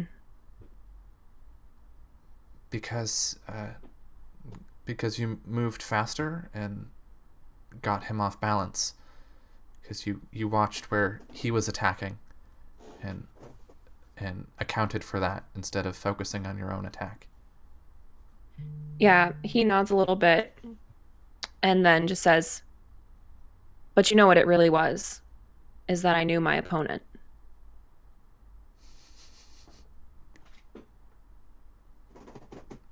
Saelda, I think, will step in at this point, nodding, Hmm. and say, "And that is why when you're out on patrol, you don't engage right away. You watch, you wait, you assess, and if you need to engage, you do so on your own terms." All right, that's it for today. Everybody pack up. And then she'll turn and mouth, "Thank you," to you. And we're at the top of an hour, so I think this is a good time for us to go to our second break. So we're gonna step away for a bit, and when we get back, we're going to find out who just sent a message asking after Arrow. See you soon. Oh. Welcome back to episode 15 of From Dust. So after your little impromptu lesson class session with Saelda's trainees, the guard walks you back to your room, where as you approach, the other guard, she's still standing there outside the door, and she stops. The one with you, I should name these two at some point. Guard Stops A, guard B. the one with you, and whispers something to him, like looking at you, Arrow.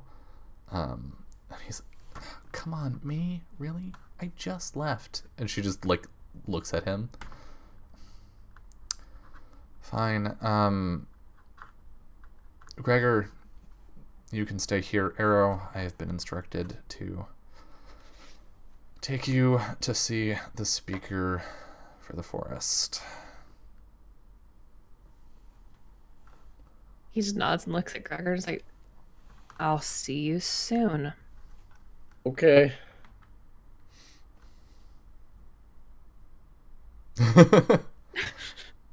Bye. There's I'll like turn that around like and awkward moment, and then Gregor, I guess, walks into the room, um, and the guard starts leading you off, Arrow, and then turns back and says, "But you owe me dinner." Okay, let's go.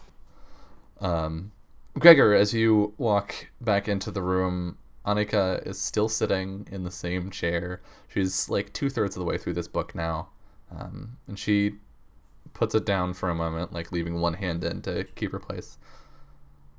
Welcome back. Thanks. You're not restless at all? No, I'm used to waiting. I envy you. How was your physical activity?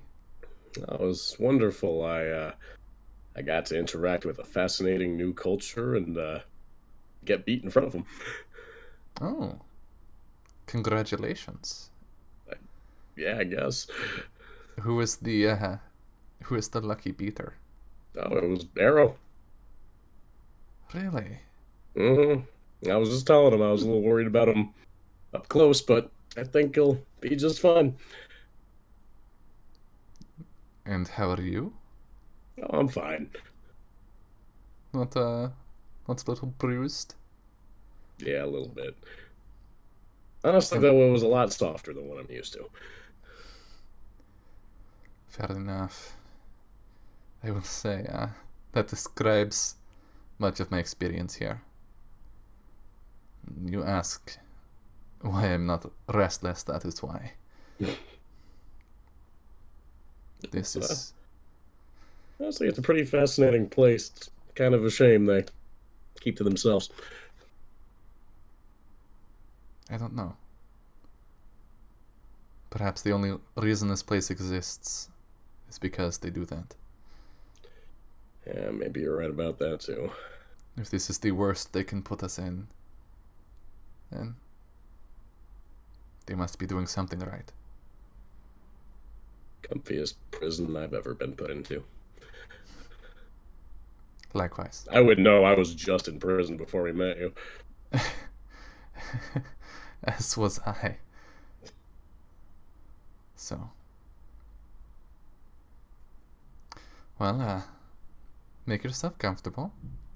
I'm sure we will be here for a long time still. Would you like to read me a story? No, I would not, but you can read one to yourself. She like nods to the bookshelf. Gregor's gonna pass. And we can cut over to Arrow. Mom, read me a story. I don't want to read. It's hard. What is so we know that Mien takes audiences sort of at the tree in the center. When she wants to meet someone in private, where is that? I mean, I would say probably like her home. Mm-hmm. I think that the speaker lives probably in like a public home kind of thing, where that it's probably not the house that she lived in when Arrow was like growing up. It's like an official building that also has like quarters where she lives. Just so she can be like accessible and like everybody knows where she is and they don't feel weird about like barging into somebody's house. Mm-hmm. So she probably has like a waiting room. There's probably people who work there, Mm-hmm. and like a sitting room or like an audience room type thing, Okay. close to the center of town. Yeah, you're brought there, and I think you're not even taken to the sitting room. You're taken directly to, sort of the room where she speaks with people. Mm-hmm. What's this room like? Like, what do we see in this room? As far as like furniture and accoutrement. Yeah, I think that because this is such like a wooded area, there's tons of like trees and everything like everywhere. It's like very beautifully landscaped. Mm-hmm. I think the back wall of this room is like not actually a wall, it's open air. Hmm. Um, and looks out into like a garden that they've kind of created to like replicate what the forest is like, but since it's in the city, but it's like a private like area that obviously like shields the back of the house from the city, but also is kind of like nice to look at. Is it like a little bonsai garden that looks like it's like a miniaturized version of the forest? Yeah, that would be really yeah, that's pretty fucking cool. Um, and I think that the furniture is like pretty minimal. Mm-hmm. I for some reason don't see them sitting a lot, like Mm. most of the time. There's definitely places to like lounge and you have you know sitting rooms in your own houses, but Mm-hmm. I feel like everything that happened here would probably be a little bit more formal than that. Mm. And so The there's idea is that you don't want to be here long enough to be sitting. yeah, don't get comfortable. It keeps you like to your point, right? Mm-hmm. Um, if you're standing for a long period of time. So I imagine that there's like a desk where um maybe like carved into the desk again is like an aerial view of the forest. Mm-hmm. Um or like burned in maybe to the desk, and there's probably like a decent amount of bookkeeping of like the official decrees, I guess, of the city. Mm-hmm. Um, but this is like a really good place where the speaker can basically like commune with the forest. I think it's a Yeah. very peaceful room, very open and light. Okay. Um. So you're led directly in, and Mien is there, in her armor. Her helmet rests on the desk, um, and she looks up from. I think maybe she's standing at the back wall, like looking into that garden, and she turns around as you enter, and she waits for you to greet her. Yeah, he just says, "Speaker, I heard you wanted to see me."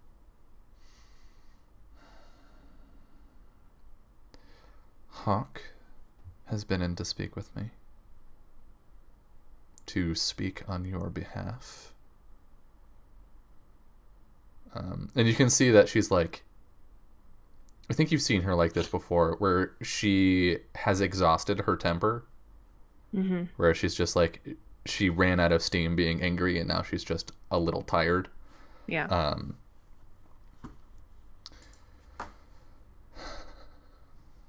she told me you have an idea to save the forest. Yes, I do. Well,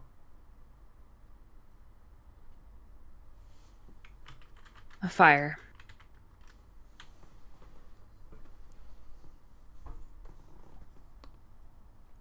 I'm not sure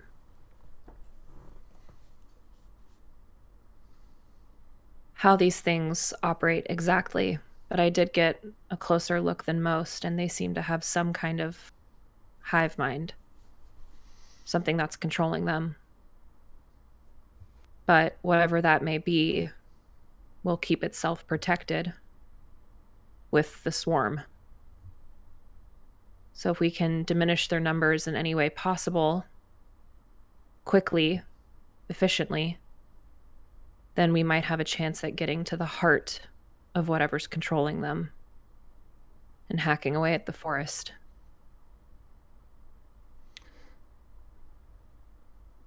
and what do you propose we burn? Anything we can find.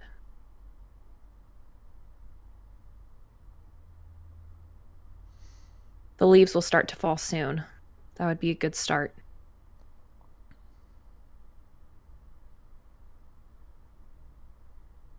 Arrow, there has not been a fire in Elisodrin in centuries.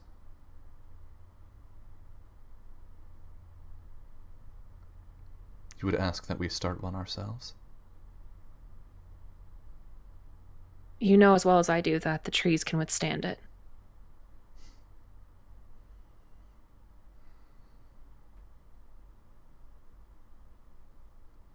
Just because they can does not mean they should be asked to.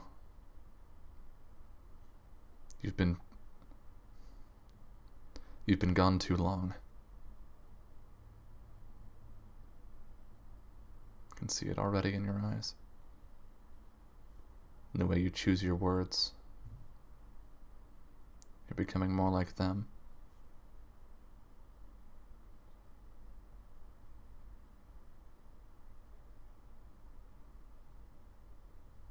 That might be to our benefit if it helps protect the forest in the end.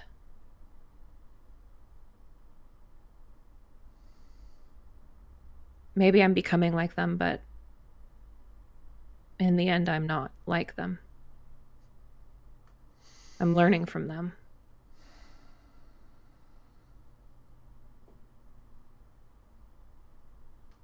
Oh, Iroh.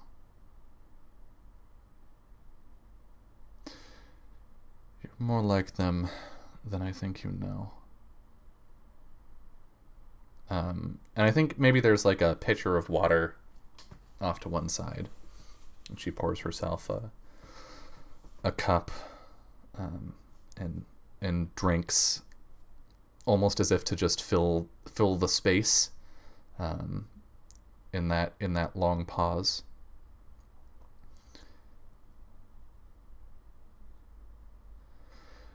Ero, the weariness I have,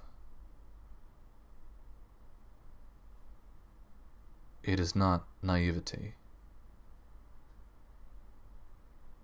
It is earned.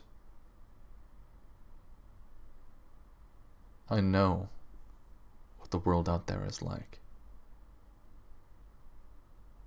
I've been there.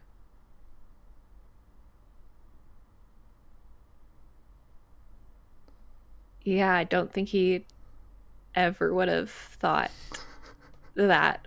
So he's just kind of standing there in like stunned silence.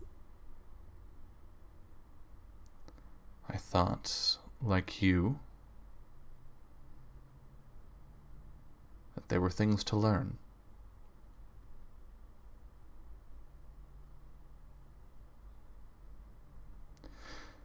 So, and she sets the glass down. So I went. And I met many different peoples. The world was different then than it even is now.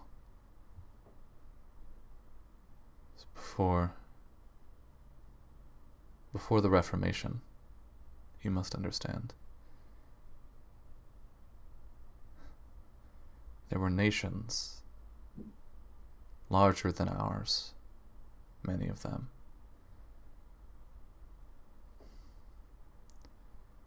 But they all had the same problems. Same problems I still hear about today.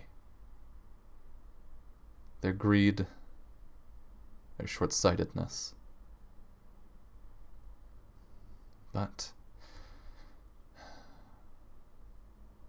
like so many naive, bright-eyed young elves, I thought maybe if I tried, I could fix them. And so,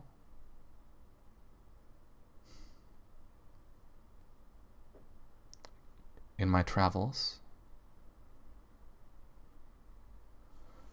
when I met a man who seemed so close to our ideals, I thought, maybe this one.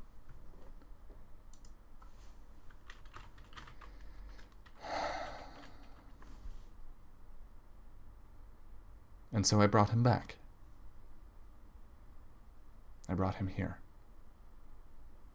So that he could learn from us.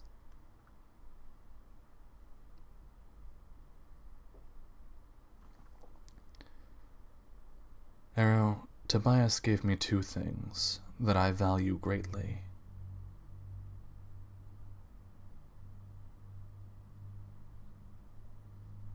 The first is the knowledge that none of those outsiders can be trusted. He sought to steal from us,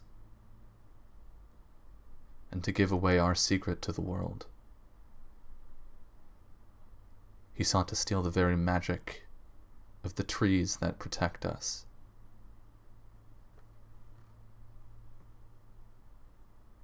And now I know, thanks to him, thanks to his betrayal, what we invite when we invite them in. The other is you.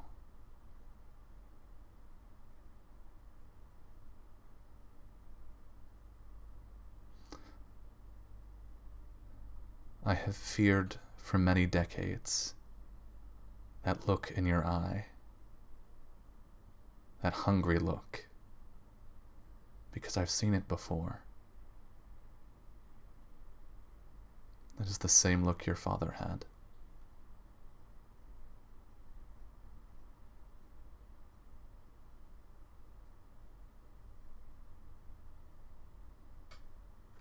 I have already learned all I need to learn from them. Do not assume you bring me something new.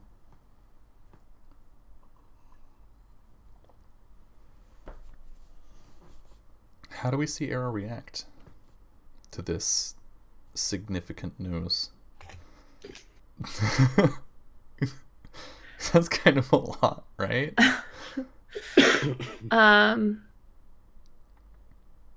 I think he wishes he could sit down.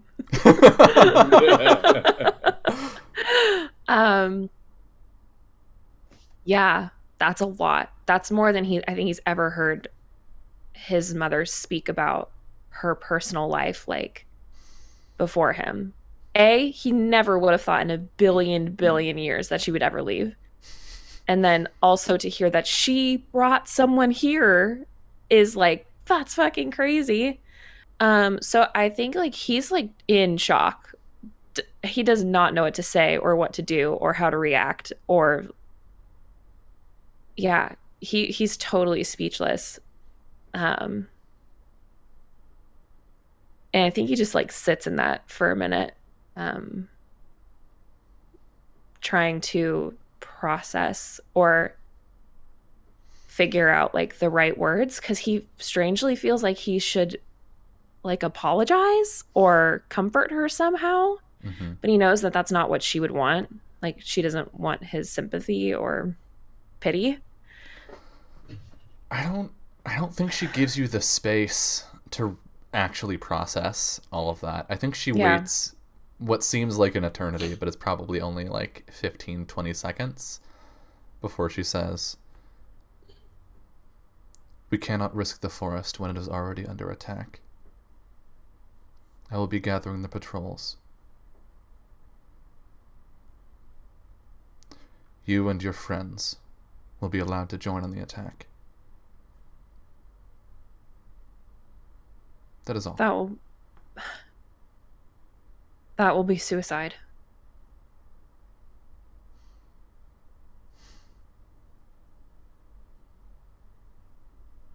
Have you so little faith in your people? No, but I understand my opponent.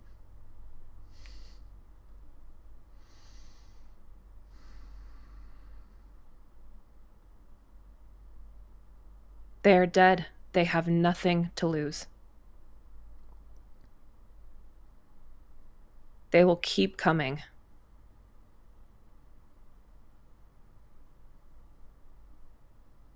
And with every one of us that falls, we will add to their numbers. She walks back to the garden, and I think you can see where like it's being pruned over time as reports come in of the the army cutting away at the forest.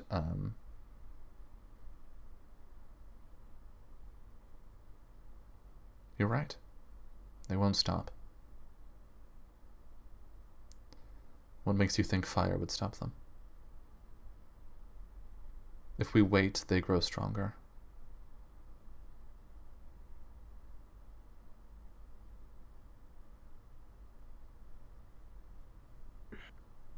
If you do not want to risk it outright, I can take a few and try. If we create a diversion away from the forest, they won't send all their numbers. They'll send a fraction. They have scouts that crawl. We can test the fire on a few. See if it's more effective than arrows and swords. If it doesn't work, we'll think of something else. And if it does, we can launch a full-scale attack.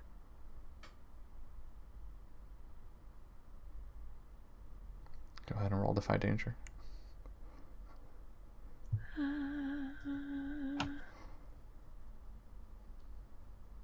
7.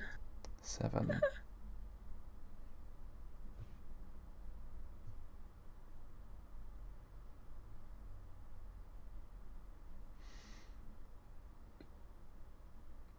I can't trust you with this task. Not yet. I will send Tarathiel.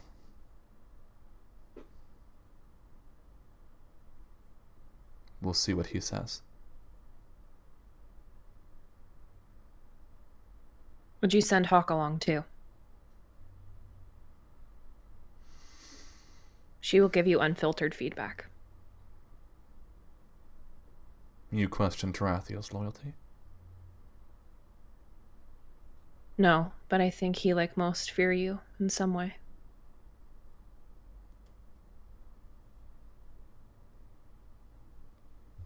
Very well. It shall be done. What arrow?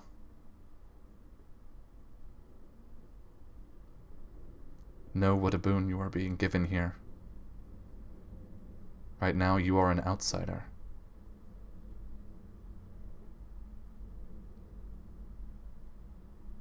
This is your only chance.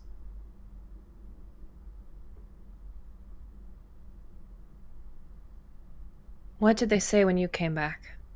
With someone from the outside?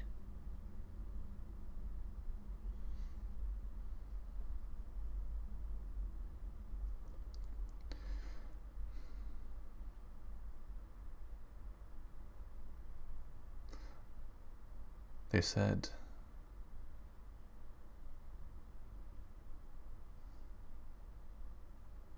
they gave me wisdom I should have heeded.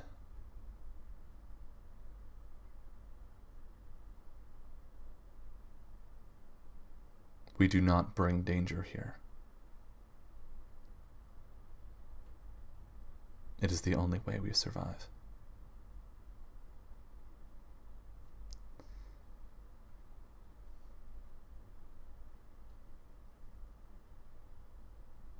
Think on that as you return to them. Ask yourself, how much is their presence worth to you?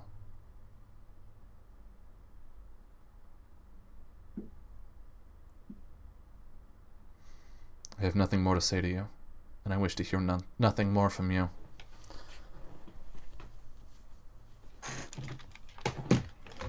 Yeah. He just nods and turns and leaves. You see, the guard is waiting outside the door, and he gets up from the wall where he was leaning, clearly surprised. Done already? Yes, you can escort me back now.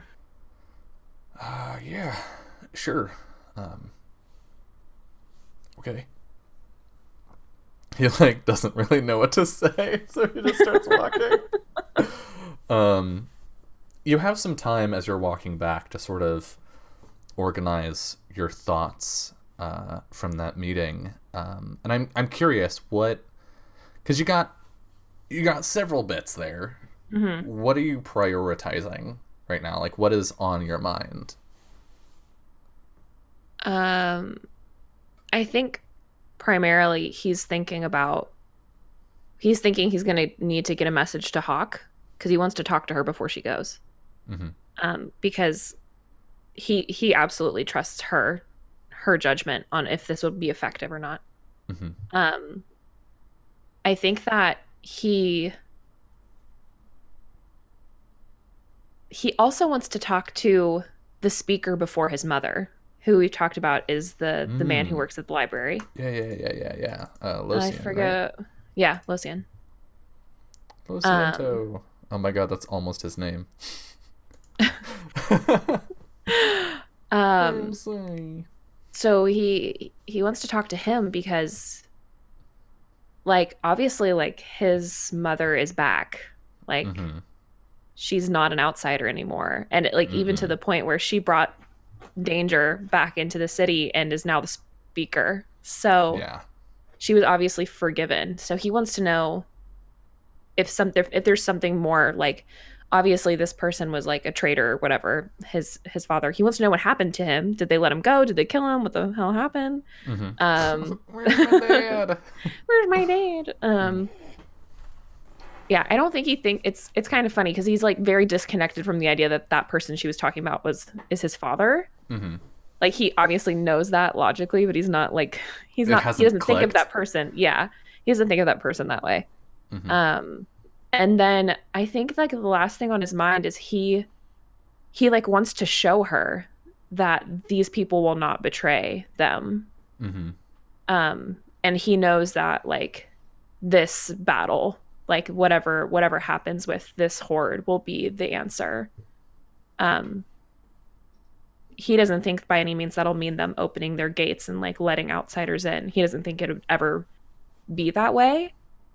But for them to like trust people who are worthy of trust.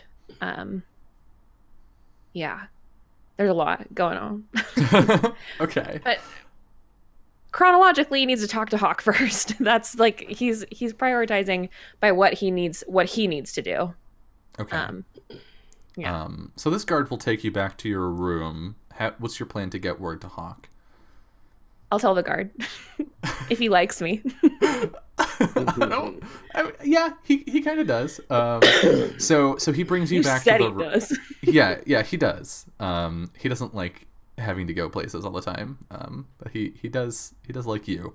So he'll take you back to your room. All right. Here you are. Anything else? Can you get a message out for me?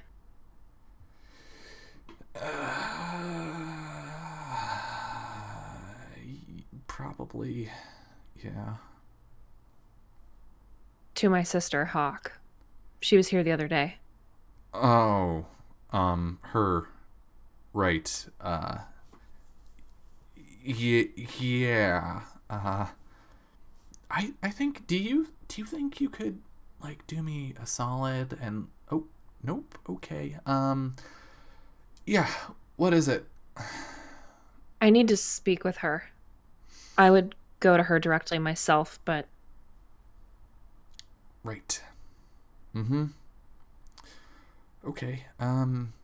Sure. Are you sure? Okay. Okay. Fine. I'll stop asking. Yeah.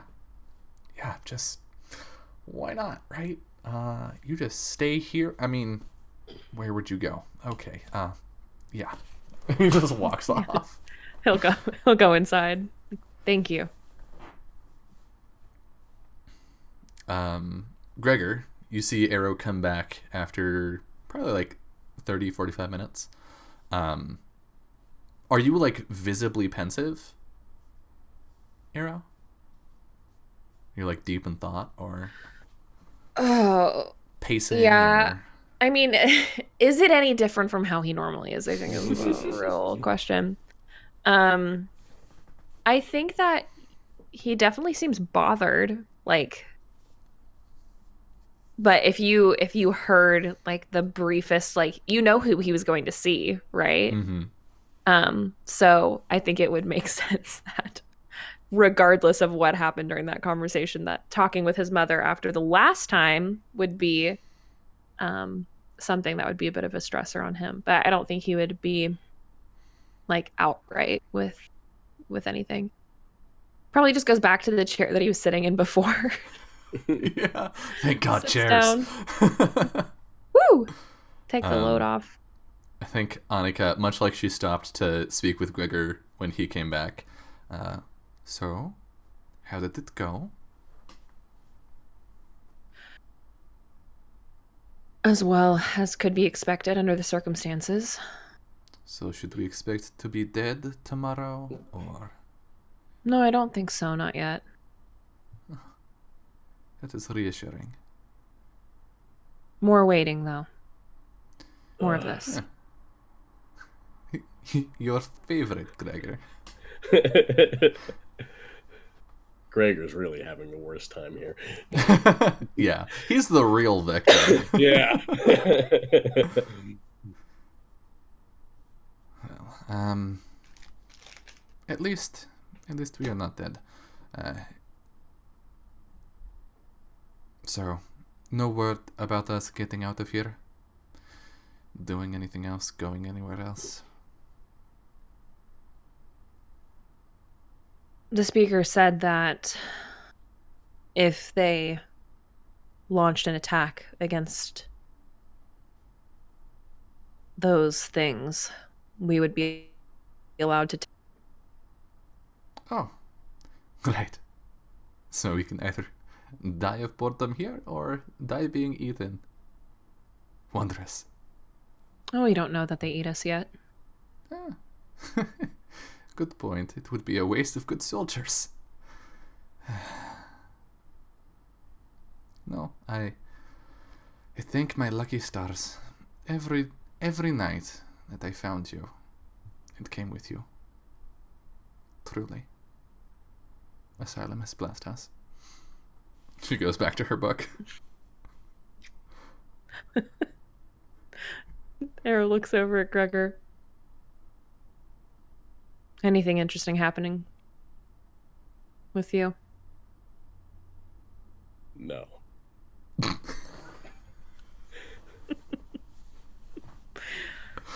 Well, my sister should be by soon.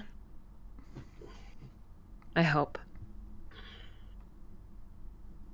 Maybe she can pull a few more strings for us.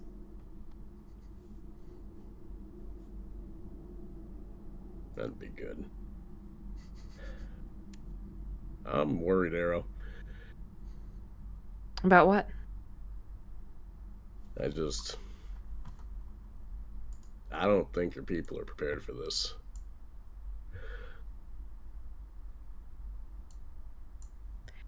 I don't know that anyone could be.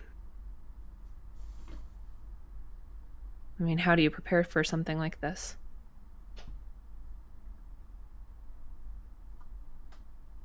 An army of men, that would be different.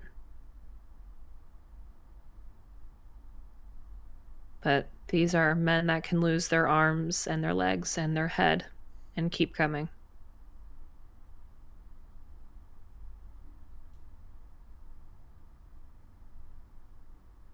Has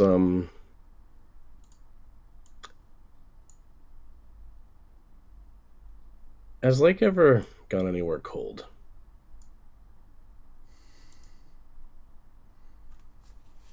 How cold? Pretty cold. She's a tough bird. Right, well. I may be just a humble fighter. But sometimes I think I have okay ideas.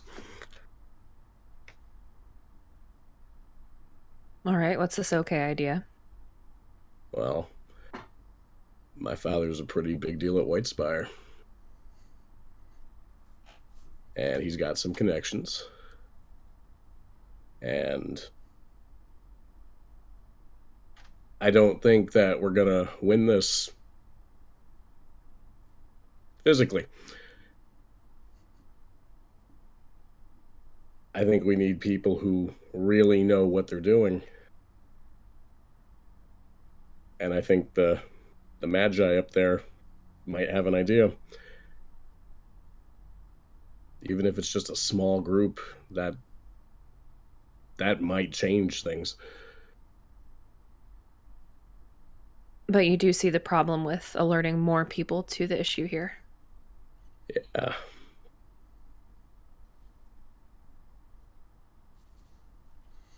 I also She think wouldn't time is trust. up. Maybe she doesn't have to know.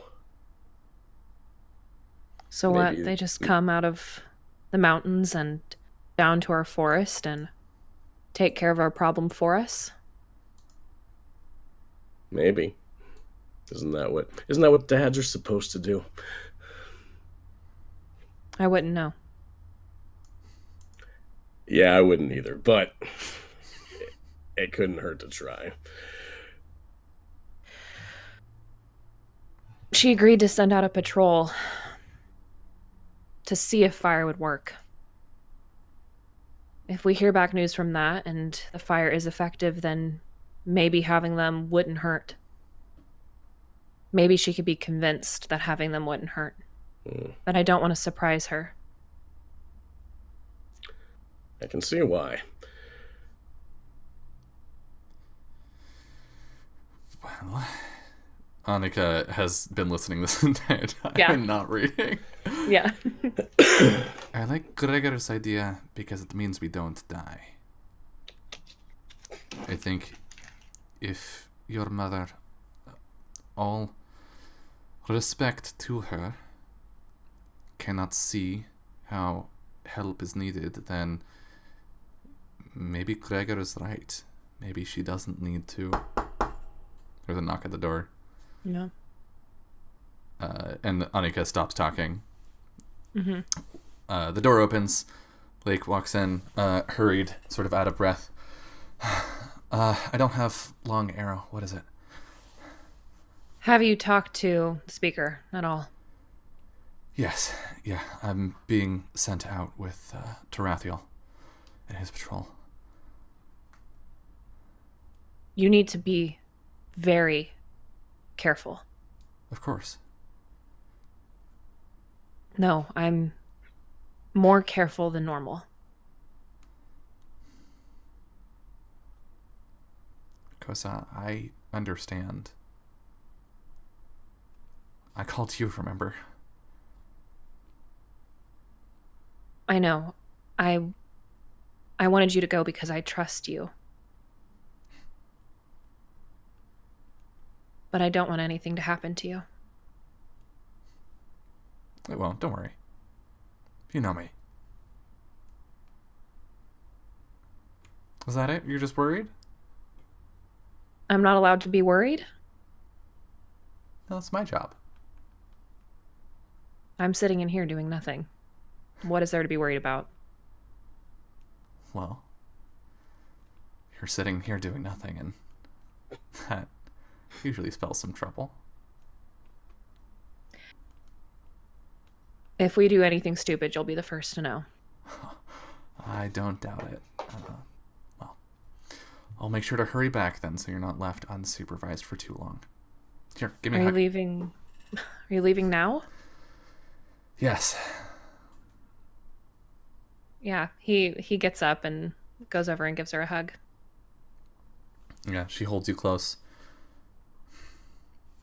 Now, listen. You brush your teeth. You make sure to change your clothes every day.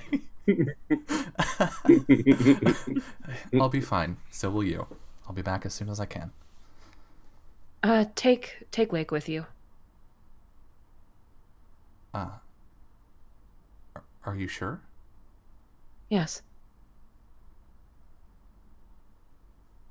Okay. She holds out her arm. He looks at Lake and he says, "You come right back here if anything happens." Like tilts her head. Anything? Anything bad, Lake. Okay. If anything bad happens to her. She flies over to Hawk's arm, and she says, "She better feed me well." He looks he looks at Hawk and says, "You better feed her well." Oh, of course, I understand. She like pets Lake on the head. I know you're a little prima donna. She like walks out talking to Yeah. and with that, actually, I want to give us a little off camera or off somewhere else scene. Okay. We see dark mists that we have seen before. We see a large black gate housed by large black walls that appear to be formed of the contorted bodies of many people. Ew. We see a tall, thin, stretched figure cloaked in black, like a reaper almost. And we see a smaller man with a rough beard and a hat set at a somewhat jaunty angle. The smaller man is clearly angry.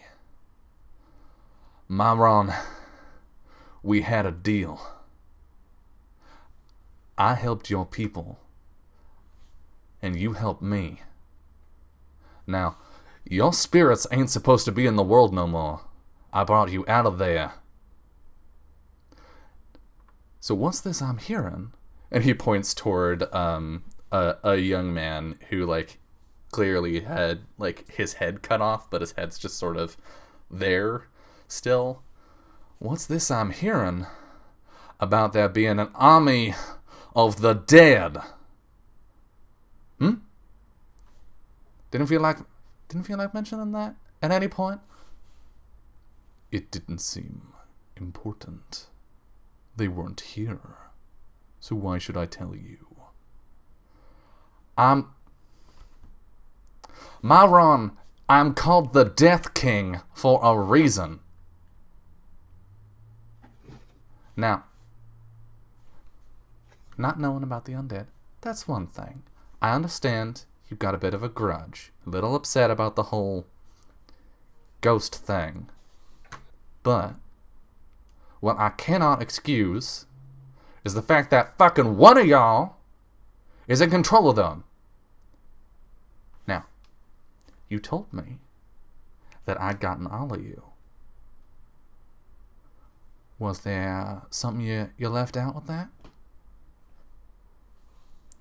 I told you you had all of the spirits that were dead.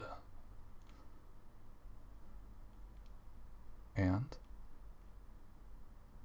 Ilmugara was not dead. Keep going. I wonder if perhaps you should have specified undeath as well. We trapped her. It did not seem of consequence. Oh, well. Isn't that just lovely? Now I'm stuck here with, what's your name? Thomas, sir. With Thomas, who only knows about this because his fucking town was killed. Ain't nobody telling me anything around here. I can't get in contact with anyone. Fucking paladin wouldn't go back down. You know what? I'm sorry, Myron. I'm sorry, Thomas. This isn't your fault. But I swear, Myron, I swear to myself, in this fucking kingdom I rule now, you keep something from me like this again, you're gonna pay for it. Go on, Thomas. You walk on through those doors. But, sir, are you sure? I'm very sure, Thomas. There ain't no going back for you. Not in the way you want. Myron, you see any of them, you know, you let me know. Of course. And with that, we're at the top of an hour. We're going to take our final break of the episode. When we come back, we will find out how the patrol fares in executing Arrow's plan. See you soon.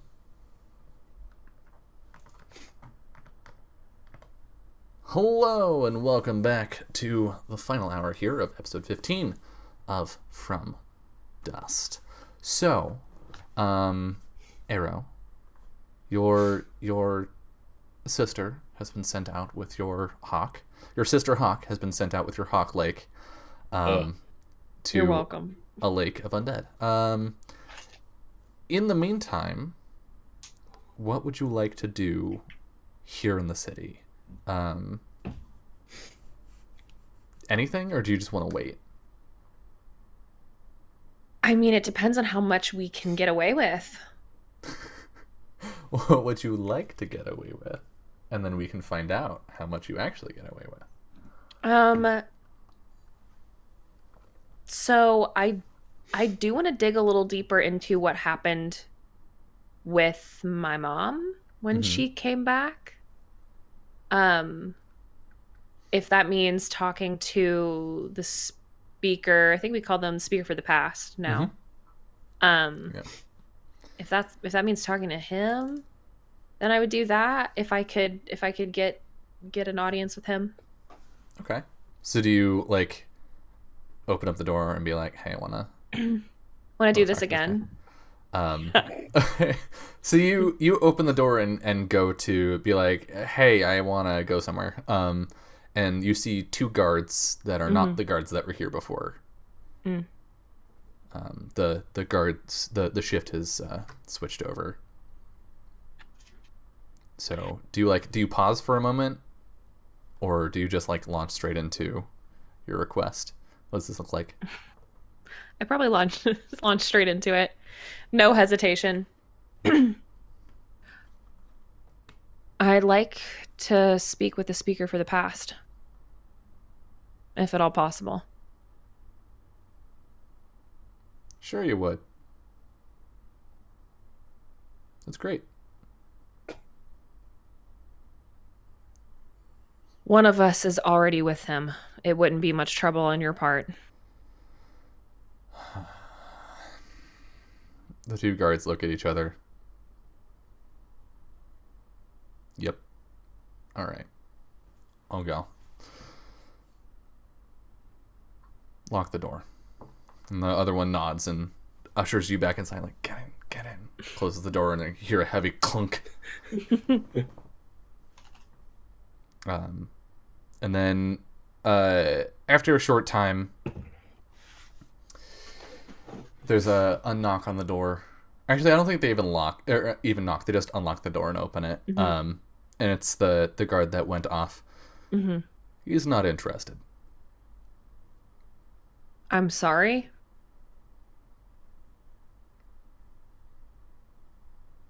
Not interested. Nope. What did you say? Exactly. That one of the prisoners wanted to speak with him? And he said, I'm not interested. Correct.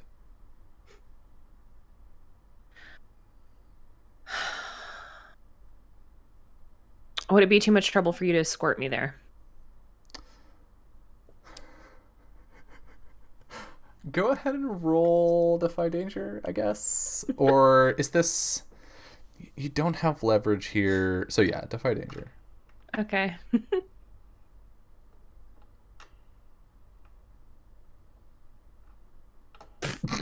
Mark experience. Yeah. Yes, it would.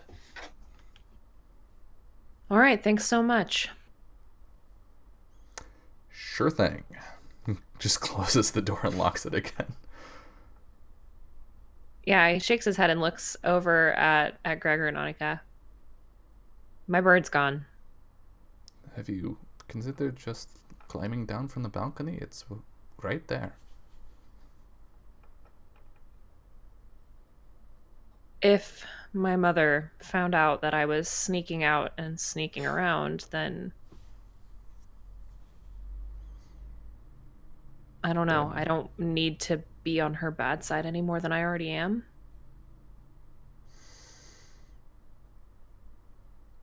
Is there more of a bad side? It seems pretty bad already. I do want to regain her trust at some point, yes. Oh, well. Fair enough.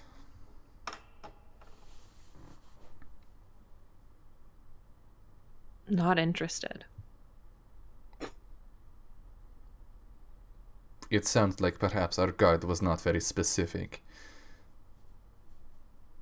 You are being kept here with a human and a demon. So, Fair enough, but I wonder if it would have made a difference. maybe your mother is important. That doesn't make me important. Is that not how it works here? No. Are you sure? Yes. Okay, well.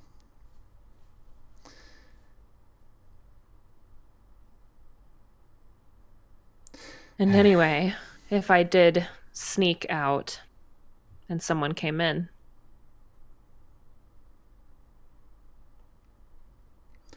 You're right.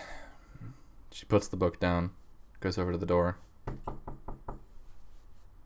What? I have read all of the books in here. I would like some more.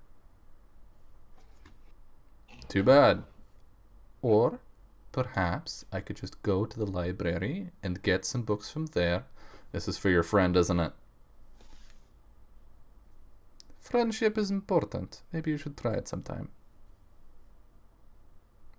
The door unlocks, opens just a little bit. You're not going to leave me alone, are you? I wasn't planning on it. We are locked in here with nothing to do. Fine. Come on. See? You just need to apply a little pressure sometimes, Era. I didn't realize that being annoying meant you could get your way. She pokes you in the ribs. Throw what little weight you have around sometimes. So we all going? I don't know, are you? Gregor, you want to come? Anything's better. Yeah. Yeah, Annika will go with this time. Yeah. Or actually, no, I think she stays behind, and I think you see her consider going with, and then sigh and go and like pick up her book again and sit down. What do you want us to bring you back?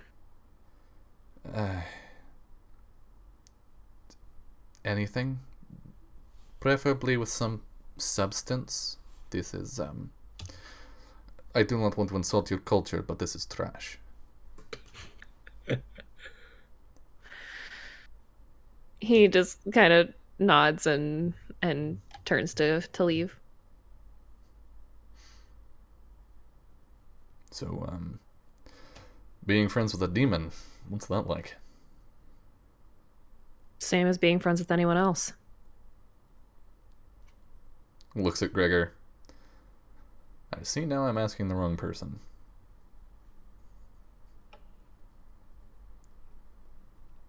He just kind of shakes his head like, it doesn't mean that they're aliens. Like, still people. Yeah, and go to the library. Yeah. We've described the library before. It's enormous and extravagant and full of many boring journals. Love it. But it's also full of Farron right now, who is like at a table with just piles and piles of books as they try and research something, presumably to help with the undead situation. And the speaker for the past, Losian, is there. Just sort of I think he's maybe napping. He's at a desk and he's just like got his eyes closed. It's not like snoring or anything, but he doesn't respond when you come in. Yeah, Arrow goes like over to him and just like You see an eyebrow raise, but the eyes don't open. Speaker, I heard you weren't interested in speaking with me. Oh, Arrow. Not particularly. I have questions that I think only you can answer. My knowledge is for the Elves of Eliserdran. You see him look sort of, like, not venomously, but peeved, I think, at Farron.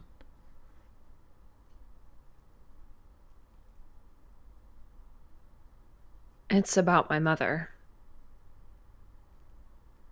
Oh? She told me something interesting this morning. Congratulations. I'm glad to hear your family is doing well. That might be a bit of a stretch.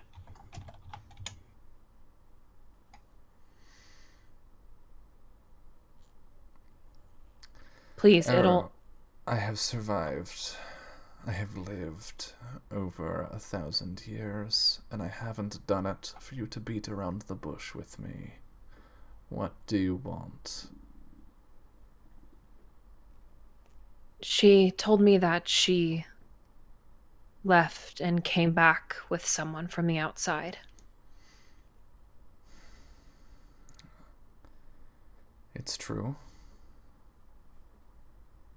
What happened to him? Same thing that happened to every human. He died. Did we kill him?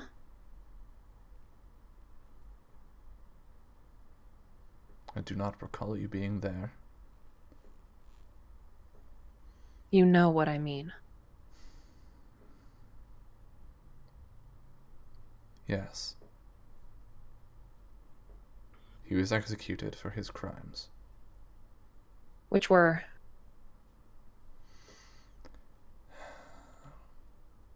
Many. Why do you want this information, Arrow?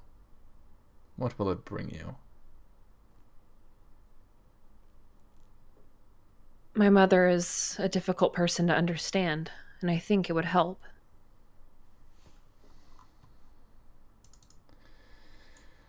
Then what you need to know is your mother is the one that ordered his death. She is more dedicated to this city and its people than anyone who held her position before her, myself included.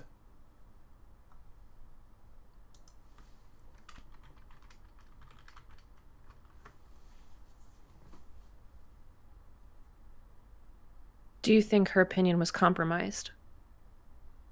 No, far from it. That's why she's still the speaker for the forest. No, I mean...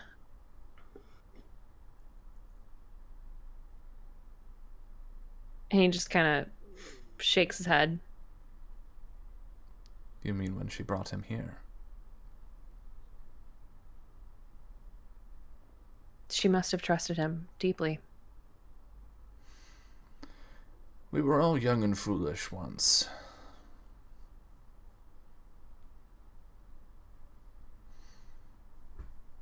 Yes, she trusted him. She brought him here. She fought hard to convince us to let him stay.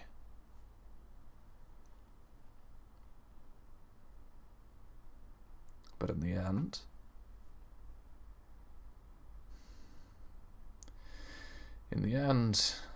Adorlan was not lucky to have met him. And we lost a great herbalist that day.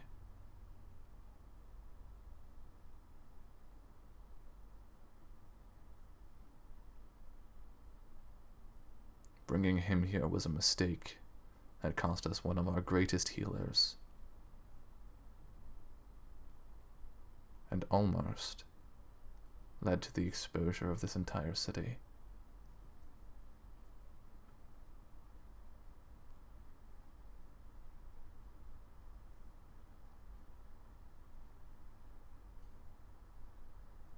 What do you think of those I've brought into the city? Well, I don't like to speak ill of people while they can hear me, but you're repeating your mother's mistakes, Arrow. They cannot be trusted. Your father, ever since he arrived here, all he thought about was what he could bring back.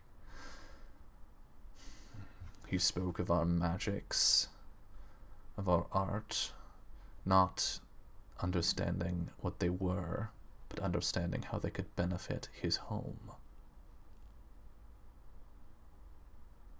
And even now, he looks over at Farron. It continues. They're trying to help us. Oh. They say that, Arrow. They say that they want to help. But when the helping is done, they will want payment. They will want something in return. They always do.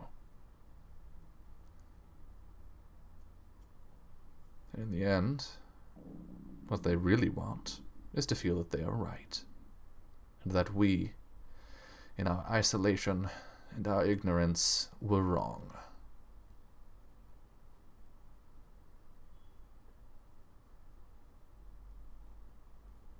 But that is because they are short-sighted.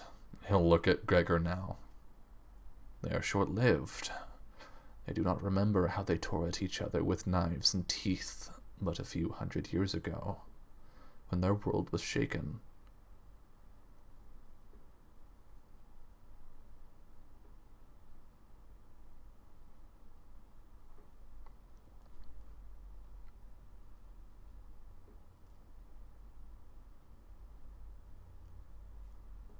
We can talk again when they show you that you're wrong. Well, I hope that they do. It would be the most interesting thing to happen to me in 300 years.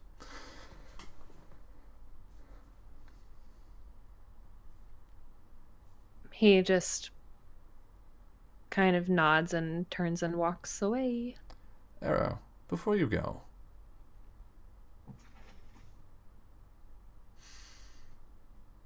what about you?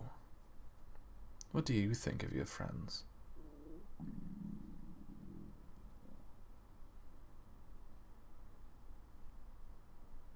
I would not have brought them here if I thought that they weren't worthy of trust. I didn't ask what you didn't think about them. I asked what you think of them. I think they're good people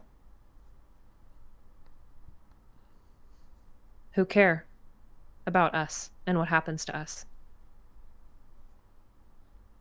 All of them? Those that I've brought here, yes.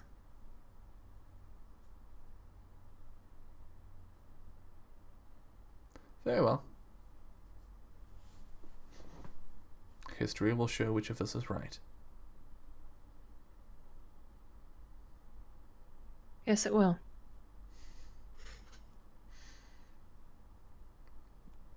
Do you, head back? Alright.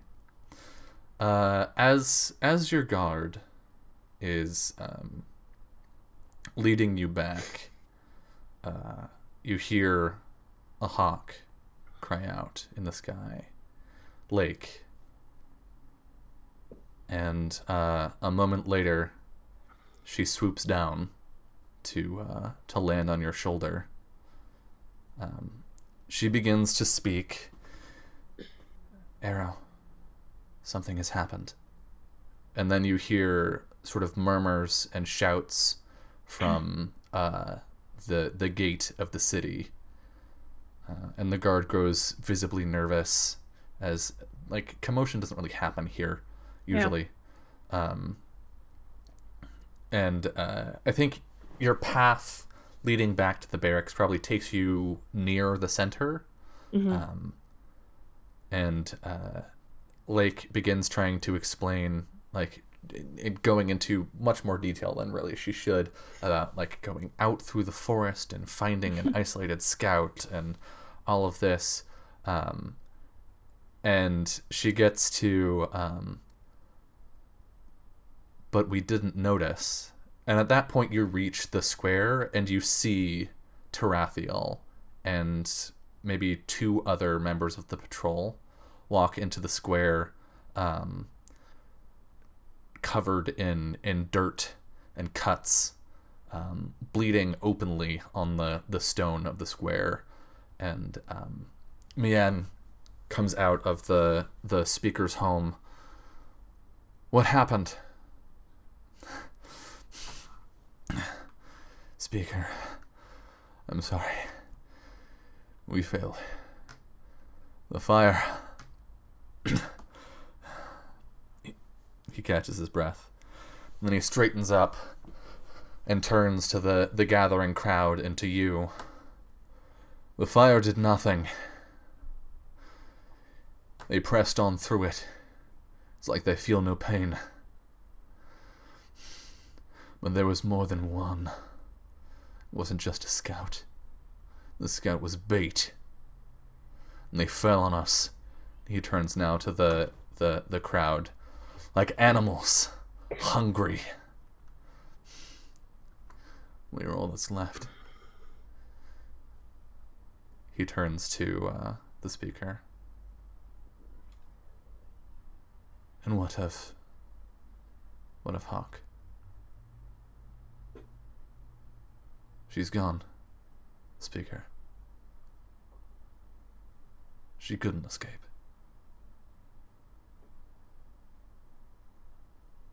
And with that, we are going to end the episode. So, thank you all so much for watching. We'll be back in 2 weeks. I almost said 2 days, and that is not correct. We'll be back in 2 weeks with episode 16. But don't go anywhere yet. Stick around, because we're going to do some outros with our fantastic cast here tonight, and then have a little bit of a post-credits preview scene for you. So, before we get to that, Summer, please tell the lovely people where they can find you and your lovely face. Dead on the floor. That's it. Yeah, I am Summer. You can find me at Just a Summer Job on Twitter. I retweet everything I'm doing there. I have a channel here on Twitch, off_the_table, where we play a bunch of different games Monday, Tuesday, Thursday, Friday, Saturday. So if you're interested in checking out what we do over there, off_the_table on Twitch and Twitter. Yeah. Yes. My heart is ouched. Ooh. Thanks for nothing, Dylan. You're welcome for everything, Summer. Also, usually we have Kiana with us, who is our unstoppable Elvish bard, Farron. You can find her on Twitter at KianaS. Go give her a follow if you haven't already. She's awesome. And last but certainly not least, our big ol' sword boyfriend, Gregor. I mean, Adam. Hammer boyfriend. Thank Sword you. Tonight. Sword True. tonight. Hammer next time. I cheated tonight. I feel dirty. I'm never going to hear the end of it. You guys can find me on Twitter at AdamRoVO, YouTube, Adam Rowe, or on Instagram, Adam Rowe's Minis, where I paint minis. Awesome. Fantastic. And I am Dylan. My name's right there. I'm Dylan Grinder, aka Narcissus. You're on my channel right now, whether it be Twitch or in many years from now, YouTube, when I finally get around to editing these episodes. You can see my other shows. We will be live tomorrow evening at 6 Pacific with the next episode of Ryoko Seo, aka Travel. where we will finally see our heroes step out of the desert and onto the last leg of their journey to the City of Sun, where we will see the conclusion of our season. So that's, I promise you, that will be full of juicy, good moments. And some other stuff that I'm on. Follow me on Twitter. That's where you can find stuff out. Follow me on Twitter @Anarsis, YouTube @Anarsis. Check out the Discord at this link that will be in chat in a moment. Boom! That's where the most reliable information about my streams is. What else? I have, there's a bit goal on this channel that's going on that I'm trying to shout every once in a while. So if you have bits that you feel like dropping into chat on this show or others, it all comes together toward a goal that when we hit it, will have me running a bonus Monster of the Week one-shot with cast pulled from my other shows. So we're at, I believe, 11% on that, which is pretty darn good, honestly. Thank you all so much to everybody who has given bits so far. Yeah, if you want to watch some ads, drop a little bit. Every little bit helps. And the other thing that I will shout out and shill for myself is my Patreon, where you can support this show, all of my shows, every creative thing I do, because I am an independent creator who doesn't have a boss, but that also means I don't have a salary. So if you want to help me eat, and by extension make things that you like, feel free to check that out. We just hit our first goal on the Patreon, because it is set up not around pledge levels where rewards are given to specific people that give specific amounts of money, but rather by goals, where as the community comes together and hits certain thresholds, I release things to everyone. We hit our first one, which will have me doing monthly giveaways starting next month when payments clear on Patreon, of my maps and token borders. So keep an eye out on Twitter for that, because that's where the giveaways will be. Anyone can enter. I think I might restrict it to only people following me on Twitter, but it will still be public. Our second goal, which we are slowly working toward, will have me releasing homebrew content every month for the games that I run. So things like the custom classes that I made for travel, or the custom campaign moves that I made for this show. And even if you can't donate to the Patreon and you don't feel like shouting it out to help it move forward, you should go look at it, because the most recent post has an example of some of that homebrew content, because I'm participating in Lauren's Battle Girlfriends Challenge, and I homebrewed some weapons, some magical weapons, for Dungeon World and Ryutama. And basically what I'm doing with those is I'm coming up with a concept for a weapon, and then making mechanics for it in both games. So there's a Ryutama version of each magical weapon and a Dungeon World version of each weapon. And there are 2 entries, one of which is 2 weapons, so 3 weapons up in the most recent post there. And I'll be putting up 2 more for the second 2 weeks of the challenge later this upcoming week. So definitely take a look at that. But that's all the shilling I have in me for now. So let us descend once more, briefly, into the grim world of Kalimba, where we see bodies strewn on a gray plain. We see many, that are clearly decayed, that have decayed for a long time, but have just recently been laid to their final rest by elvish blades and arrows. And we see a few shambling elvish forms as they pick themselves up off the ground. And we move past them, paying them little attention, into the vast horde of the army, toward a palanquin that we saw before.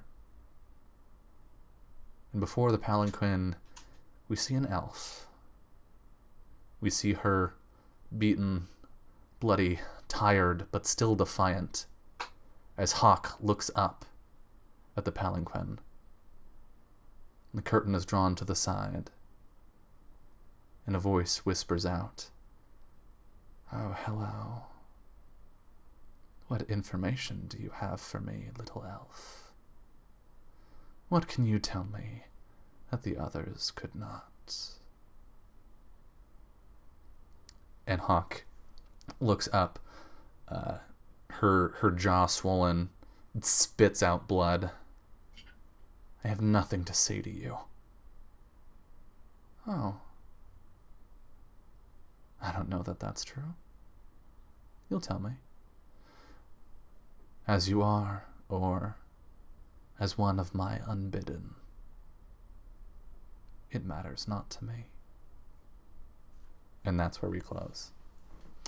So, we will be back in 2 weeks to find out potentially what Hawk's final fate is, but also to see what Arrow does with this news, what our party does once we're all together again, and if they can possibly stand against the army of the unbidden. See you in 2 weeks. Good night.